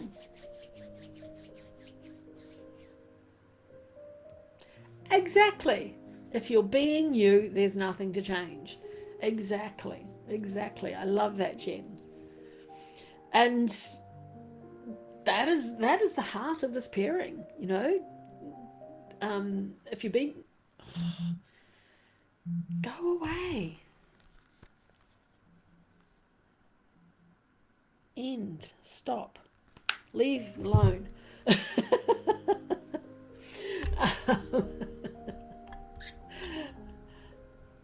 That was a trick question. Oh dear. Um, Transformation is through remembrance, and Spikenard will remove the noise. The crystal will reveal the light, and that light is already there. It's there, and perhaps the greatest gift that the two of them offer is to let us know that we don't need to choose between being spiritual and being human. We are both. We are meant to be both. And so there's absolutely nothing wrong with that. After a few minutes with this pairing, you will notice a fascinating change. Your mind will become quieter. Your body might feel heavier, but in a comforting way. Your breathing will slow, absolutely.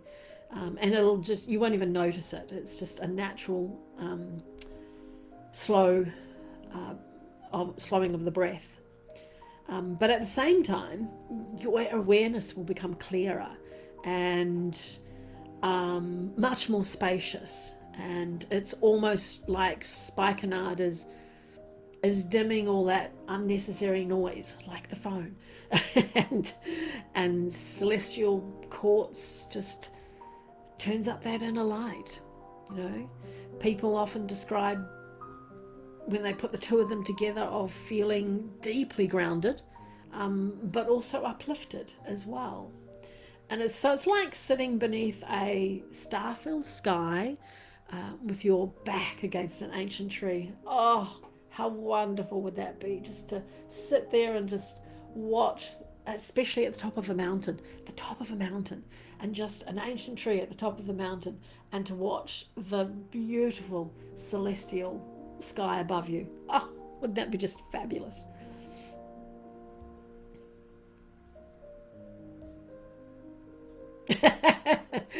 Well, yes, they do. I mean, they're all from nature, aren't they? They're all from Mother Earth. So in some way, they are all quite deeply connected.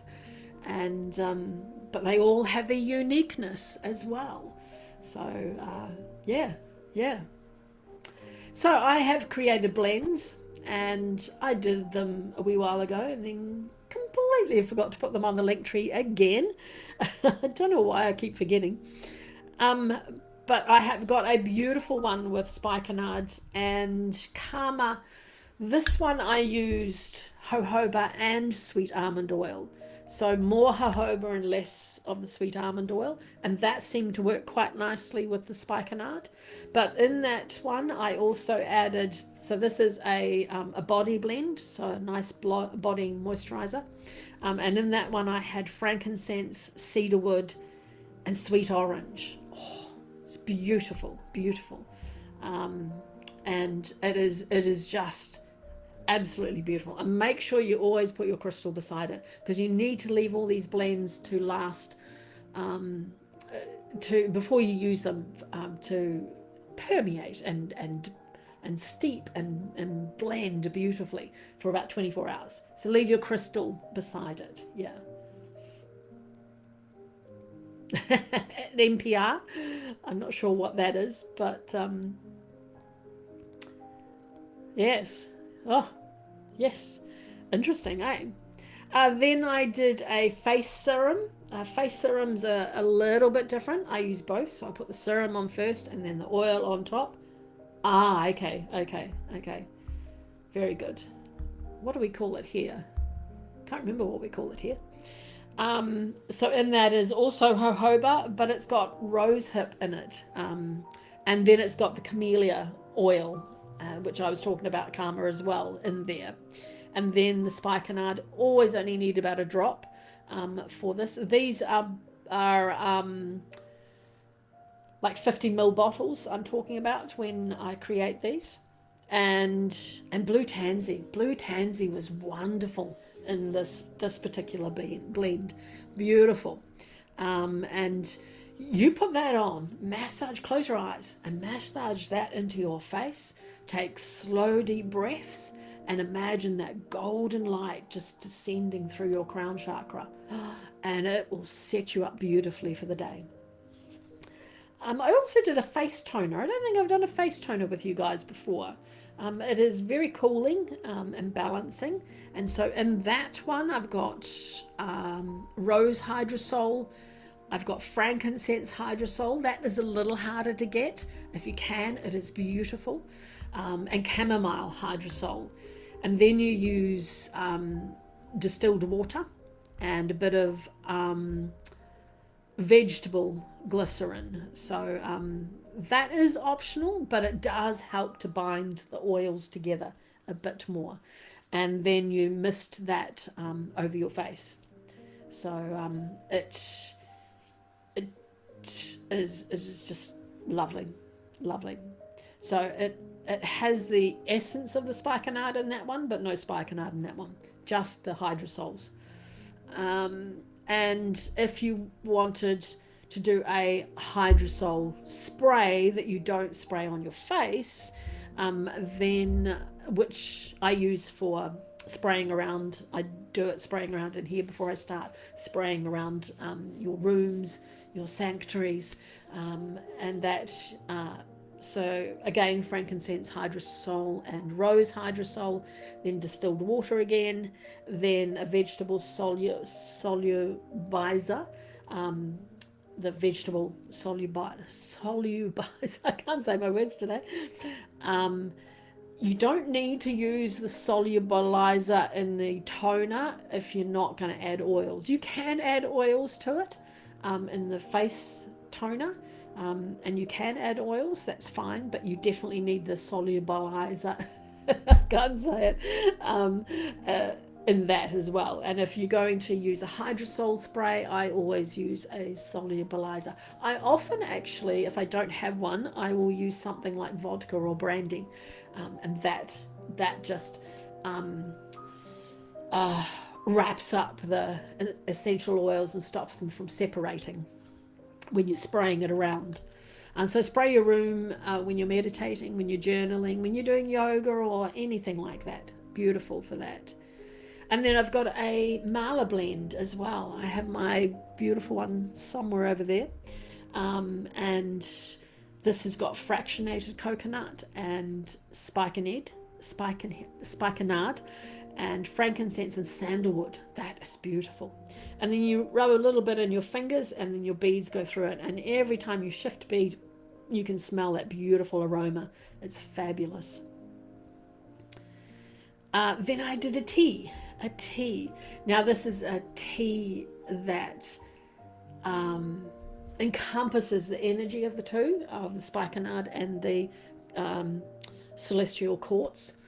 And so you've got 1 part tulsi, which is holy basil, 1 part chamomile, 1/2 part of roasted dandelion root, 1/2 part of licorice root, 1/2 part of dried ginger root, and then a little bit of drizzle.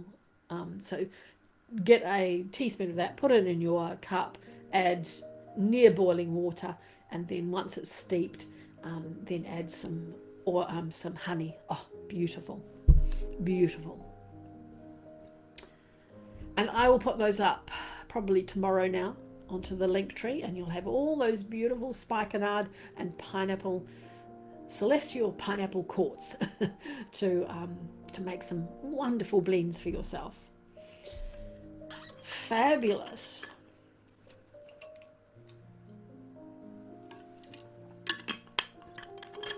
All right, shall we do our meditation?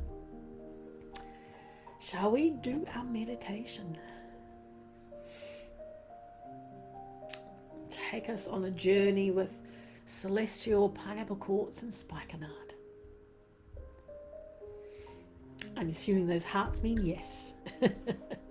Wonderful. All right, just allow yourself to settle and get into a comfortable position, because we've been sitting for a long time, unless you've been out walking or doing something and listening. Just settle and Know for the next little minute, there is nothing else you need to do. Nothing, nothing.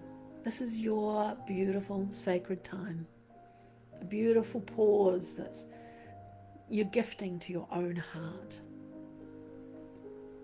And if you have the celestial pineapple quartz, just hold it. Even if you have just quartz, hold it. Otherwise, you've seen mine and you can just imagine it. Just allow it to rest gently in your hand or just place it over your heart. And if I had the beautiful aroma of spikenard, it would be amazing as well. So you can do the two together. It's beautiful. Just imagine it from what I've explained to you about what the aroma is like. Just imagine that it's diffusing beside you, and you can feel it. Breathe it in. You can allow its beautiful ancient fragrance to become a part of this beautiful journey before it's even begun. So close your eyes now.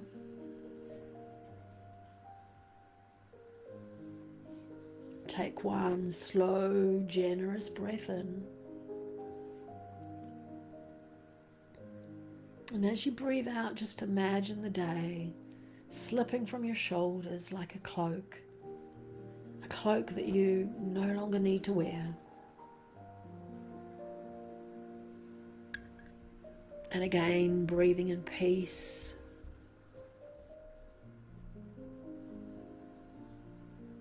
And breathing out everything that has felt heavy.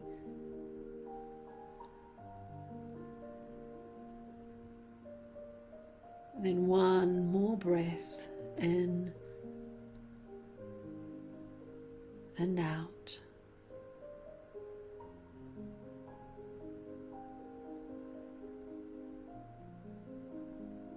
And just imagine that beautiful fragrance of spikenard filling your lungs. Imagine roots of warm, golden light slowly extending from your body, traveling deep into the earth beneath you.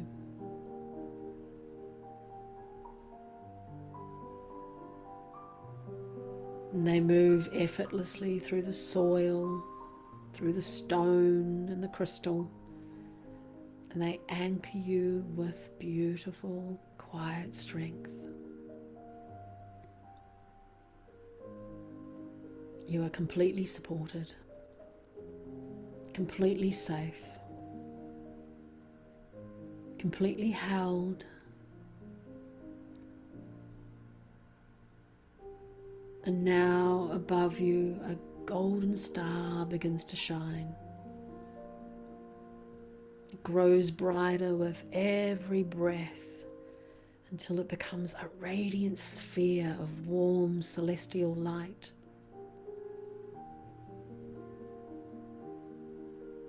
A single beam of that light slowly descends towards you, touching the crown of your head with the gentleness of a feather.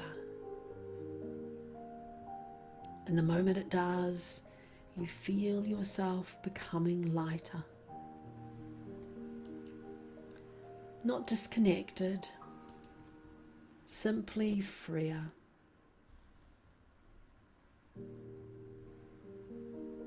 And your body remains peacefully resting where it is, while your spirit begins to rise within this beautiful column of golden light. Higher and higher and higher, until the room fades behind you.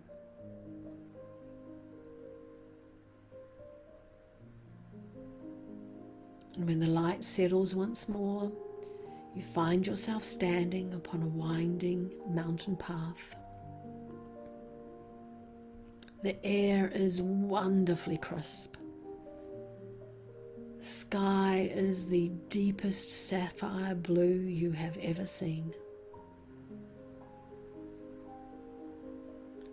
Snow-covered peaks stretch into the distant like sleeping giants, their summits kissed by soft golden sunlight. And the breeze carries only three things: fresh mountain air, the distant sound of prayer bells, and the rich, earthy fragrance of spikenard growing wild amongst the rocks. And you smile.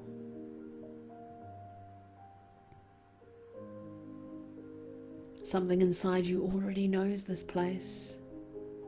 It's as though you have walked this path before. Somehow feels familiar.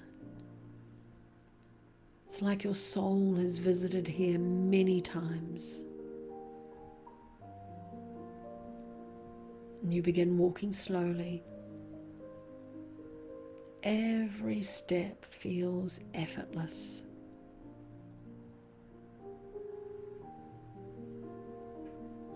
The mountain path is lined with tiny alpine flowers growing beneath ancient stones.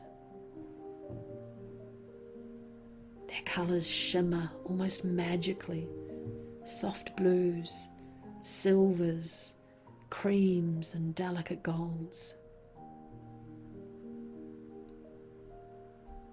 And occasionally you notice clusters of celestial pineapple quartz emerging naturally from the mountainside.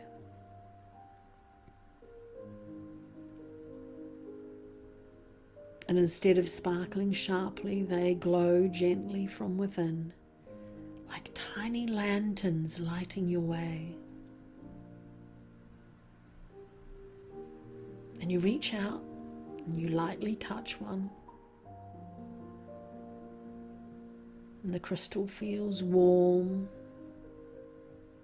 And immediately a wave of peace washes through your entire body.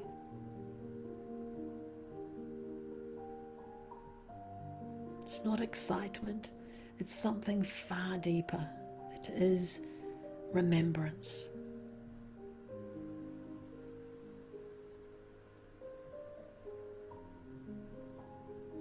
And the path continues upwards until at last you arrive before magnificent carved wooden gates, standing open beneath colourful prayer flags, dancing gracefully in the mountain breeze.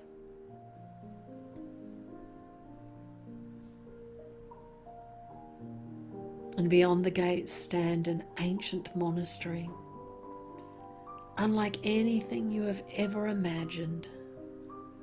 Its walls are built from creamy white stone that seems almost luminous.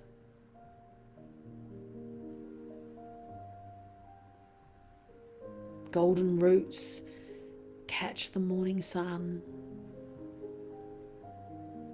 Crystal windows sparkle like stars. And every pathway is lined with glowing celestial pineapple quartz. And spikenard is growing everywhere, between the stones, along the pathways, inside beautiful terracotta pots. And its rich fragrance just fills every corner of the monastery with a deep sense of stillness.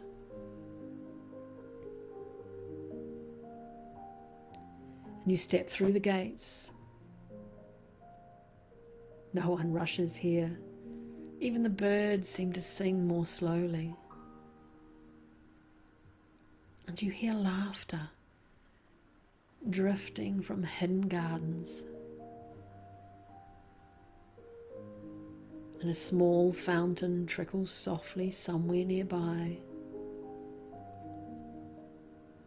Prayer wells turn gently in the breeze,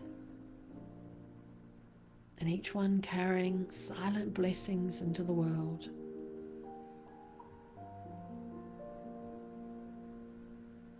And as you wander through the courtyard, an elderly monk approaches. His robes are simple. His eyes sparkle with kindness. And around his neck hangs a beautiful piece of celestial pineapple quartz that catches the sunlight with every movement. And he smiles warmly and he says, "I have been expecting you." And you find yourself smiling too. And it's not because the words surprise you, but because somehow they feel true. And he bows gently. "Come," he says, "there is something I wish to show you."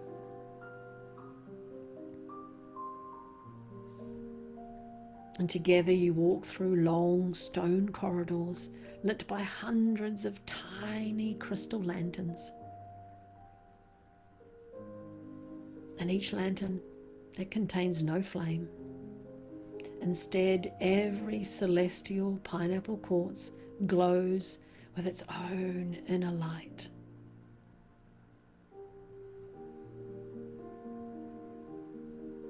And the monk notices your curiosity. And he says, "We do not light these lanterns. They remember their light." And you stop walking for a moment, and those words settle deeply within you. We do not light these lanterns. They remember their light. And the monk smiles knowingly, and he says, "So do you." And he leads you into an enormous circular library, unlike any you have ever seen. Instead of books, thousands of glowing crystals rest upon carved wooden shelves, and each one contains a memory, a lesson, a prayer, a dream. And the monk, he places a celestial pineapple quartz into your hands, and he says to you, "This crystal does not teach you anything new. It simply helps you remember what your soul has already known." And the crystal begins glowing softly.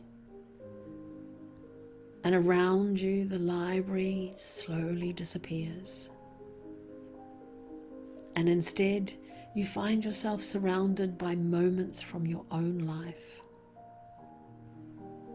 Times you showed courage, kindness, patience, compassion. Moments you thought were small, yet they shine like stars. And tears gently gather in your eyes. You'd forgotten those parts of yourself. And the monk speaks quietly. We remember our mistakes far more easily than our goodness. So today, you remember your light.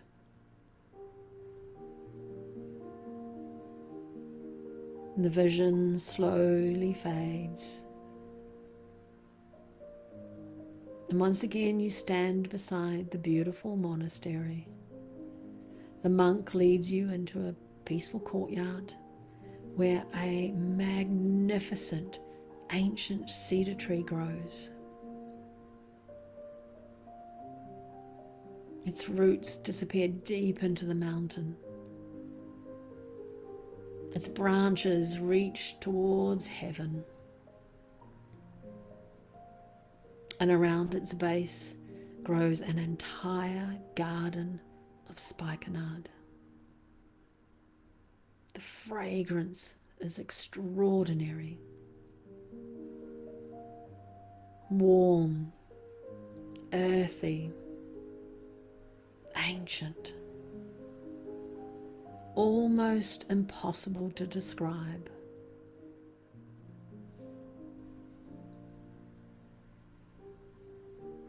And the monk invites you to sit beneath the great tree. So you do. And he pours warm water into a beautiful stone bowl. And he adds only a single drop of spikenard essential oil. And immediately the air changes. The fragrance surrounds you like an invisible embrace. He says nothing. There's no need. Instead, he simply places his hand over his own heart. And you do the same. Every breath,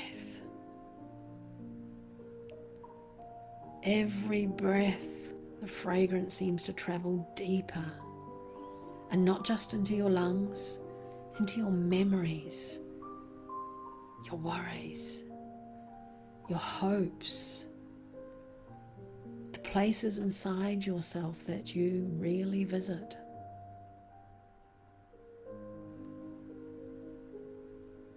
And one by one, old fears begin falling away like autumn leaves. And the pressure to be perfect, the need to have all the answers, the fear of disappointing others, and the constant feeling that you should somehow be further along your path, each one drifts gently to the earth. The spikenard accepts them without judgment. The mountain accepts them. The earth accepts them. And you no longer need to carry them.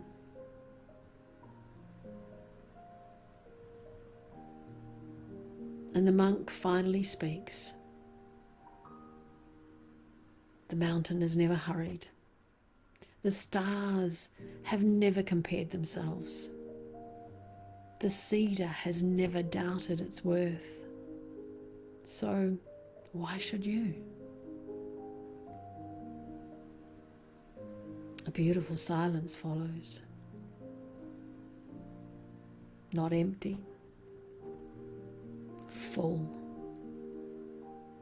And you suddenly understand that peace isn't something we create. It's something we uncover beneath all the noise.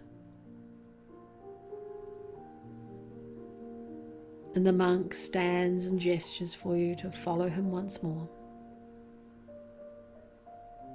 And together you climb a narrow staircase carved directly into the mountain until you reach the highest terrace of the monastery. The view takes your breath away.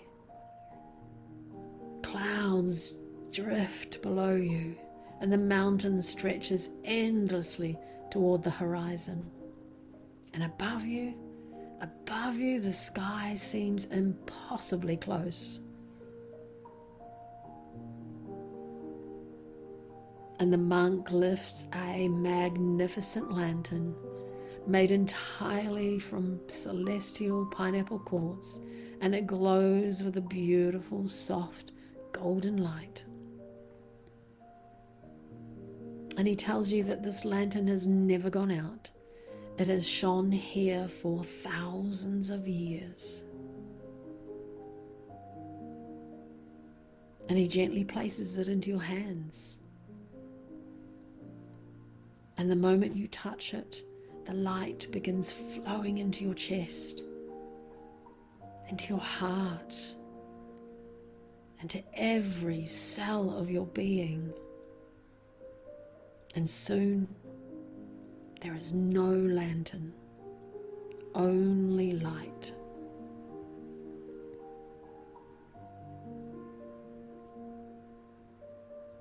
And you realize something so extraordinarily beautiful. The lantern was never separate from you. It was just simply reminding you of the light you already carry. And the monk smiles one final time.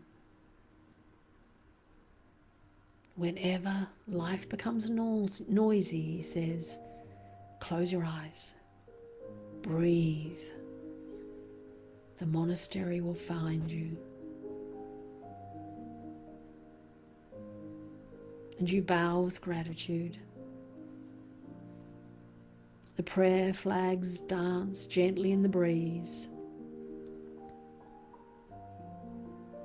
The fragrance of Spikenard fills the mountain air once more. The crystal pathways glow beneath your feet. And as you begin walking back towards the gates, every step feels lighter. Not because life has changed, because you have. And you pause one last time and look back. The monastery shines softly beneath the morning sun. And then little by little, it dissolves into golden light.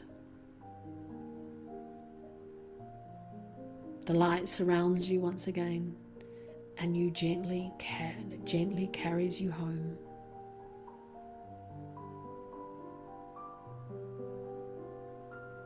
Slowly you become aware of your breathing. Notice that gentle rise and fall of your chest. Feel the surface beneath your body. Wiggle your fingers, your toes. Perhaps take a slightly deeper breath.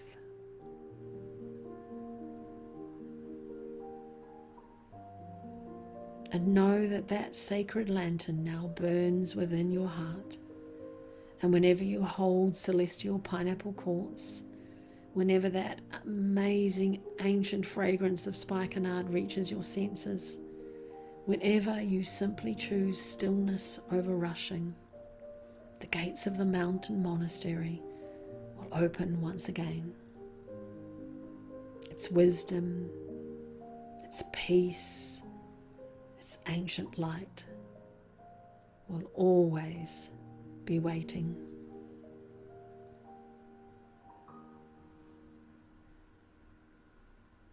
And now, as you gently open your eyes, carry this beautiful blessing with you. May your roots grow deep into the wisdom of the earth. May your spirit rise joyfully toward the light of the heavens. And may you always remember that the brightest lantern you will ever follow has been shining within you all along.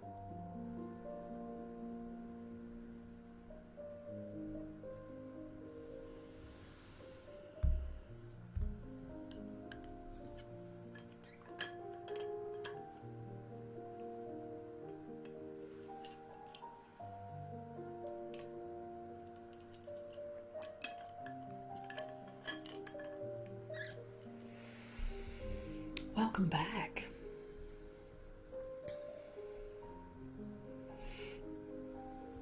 How was that journey?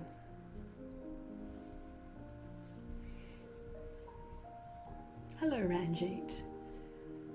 Just a movement?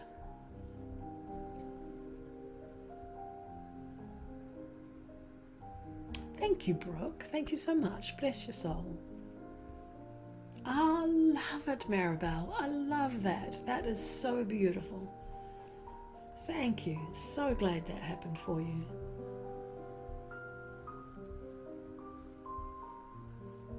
Beautiful.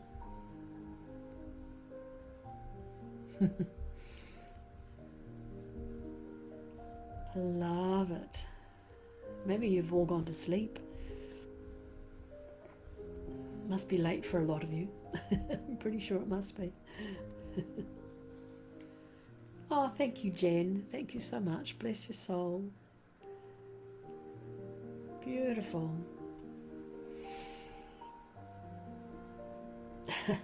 Pleasure. Well, next time I'll see you will be in a couple of days, and this is our beautiful 15-week you're ready to sleep. Beautiful. I love that. I hope you have a wonderful, wonderful, wonderful, restful, peaceful sleep. Good night, Jen. You sleep well too, my darlings. Sleep well. So yes, in a couple of days I will be back with our 15-week chakra journey, and this week we're at the Soul Star chakra, so it's a little bit further up above the head, and we will have another lovely little journey with our chakras. Wonderful. So I will get those blends up on the link tree tomorrow. I also put up on the link tree just yesterday or the day before. I often get asked about the shape of the stones and the energy they produce, and so I've put up a lovely little description of, you know, like a round crystal is has energy coming from all around it. Your palm crystals has the energy on the palm it's faced, and I did a special little bit more about the palm ones, because you can have the palm ones in both hands and it's just different. So that's up there on the link tree as well. I'm pretty sure I put that in my group on the Book of Faces too, so it's in both those places. All right, my lovelies, thank you so very much. It has been a wonderful journey again with you, and I am ready. Pleasure.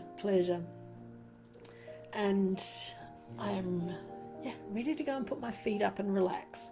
It's not quite bedtime yet, another few hours before bedtime here. So yes, my pleasure, Karma, my pleasure. Wonderful. All right, my lovelies, you have a wonderful night's sleep.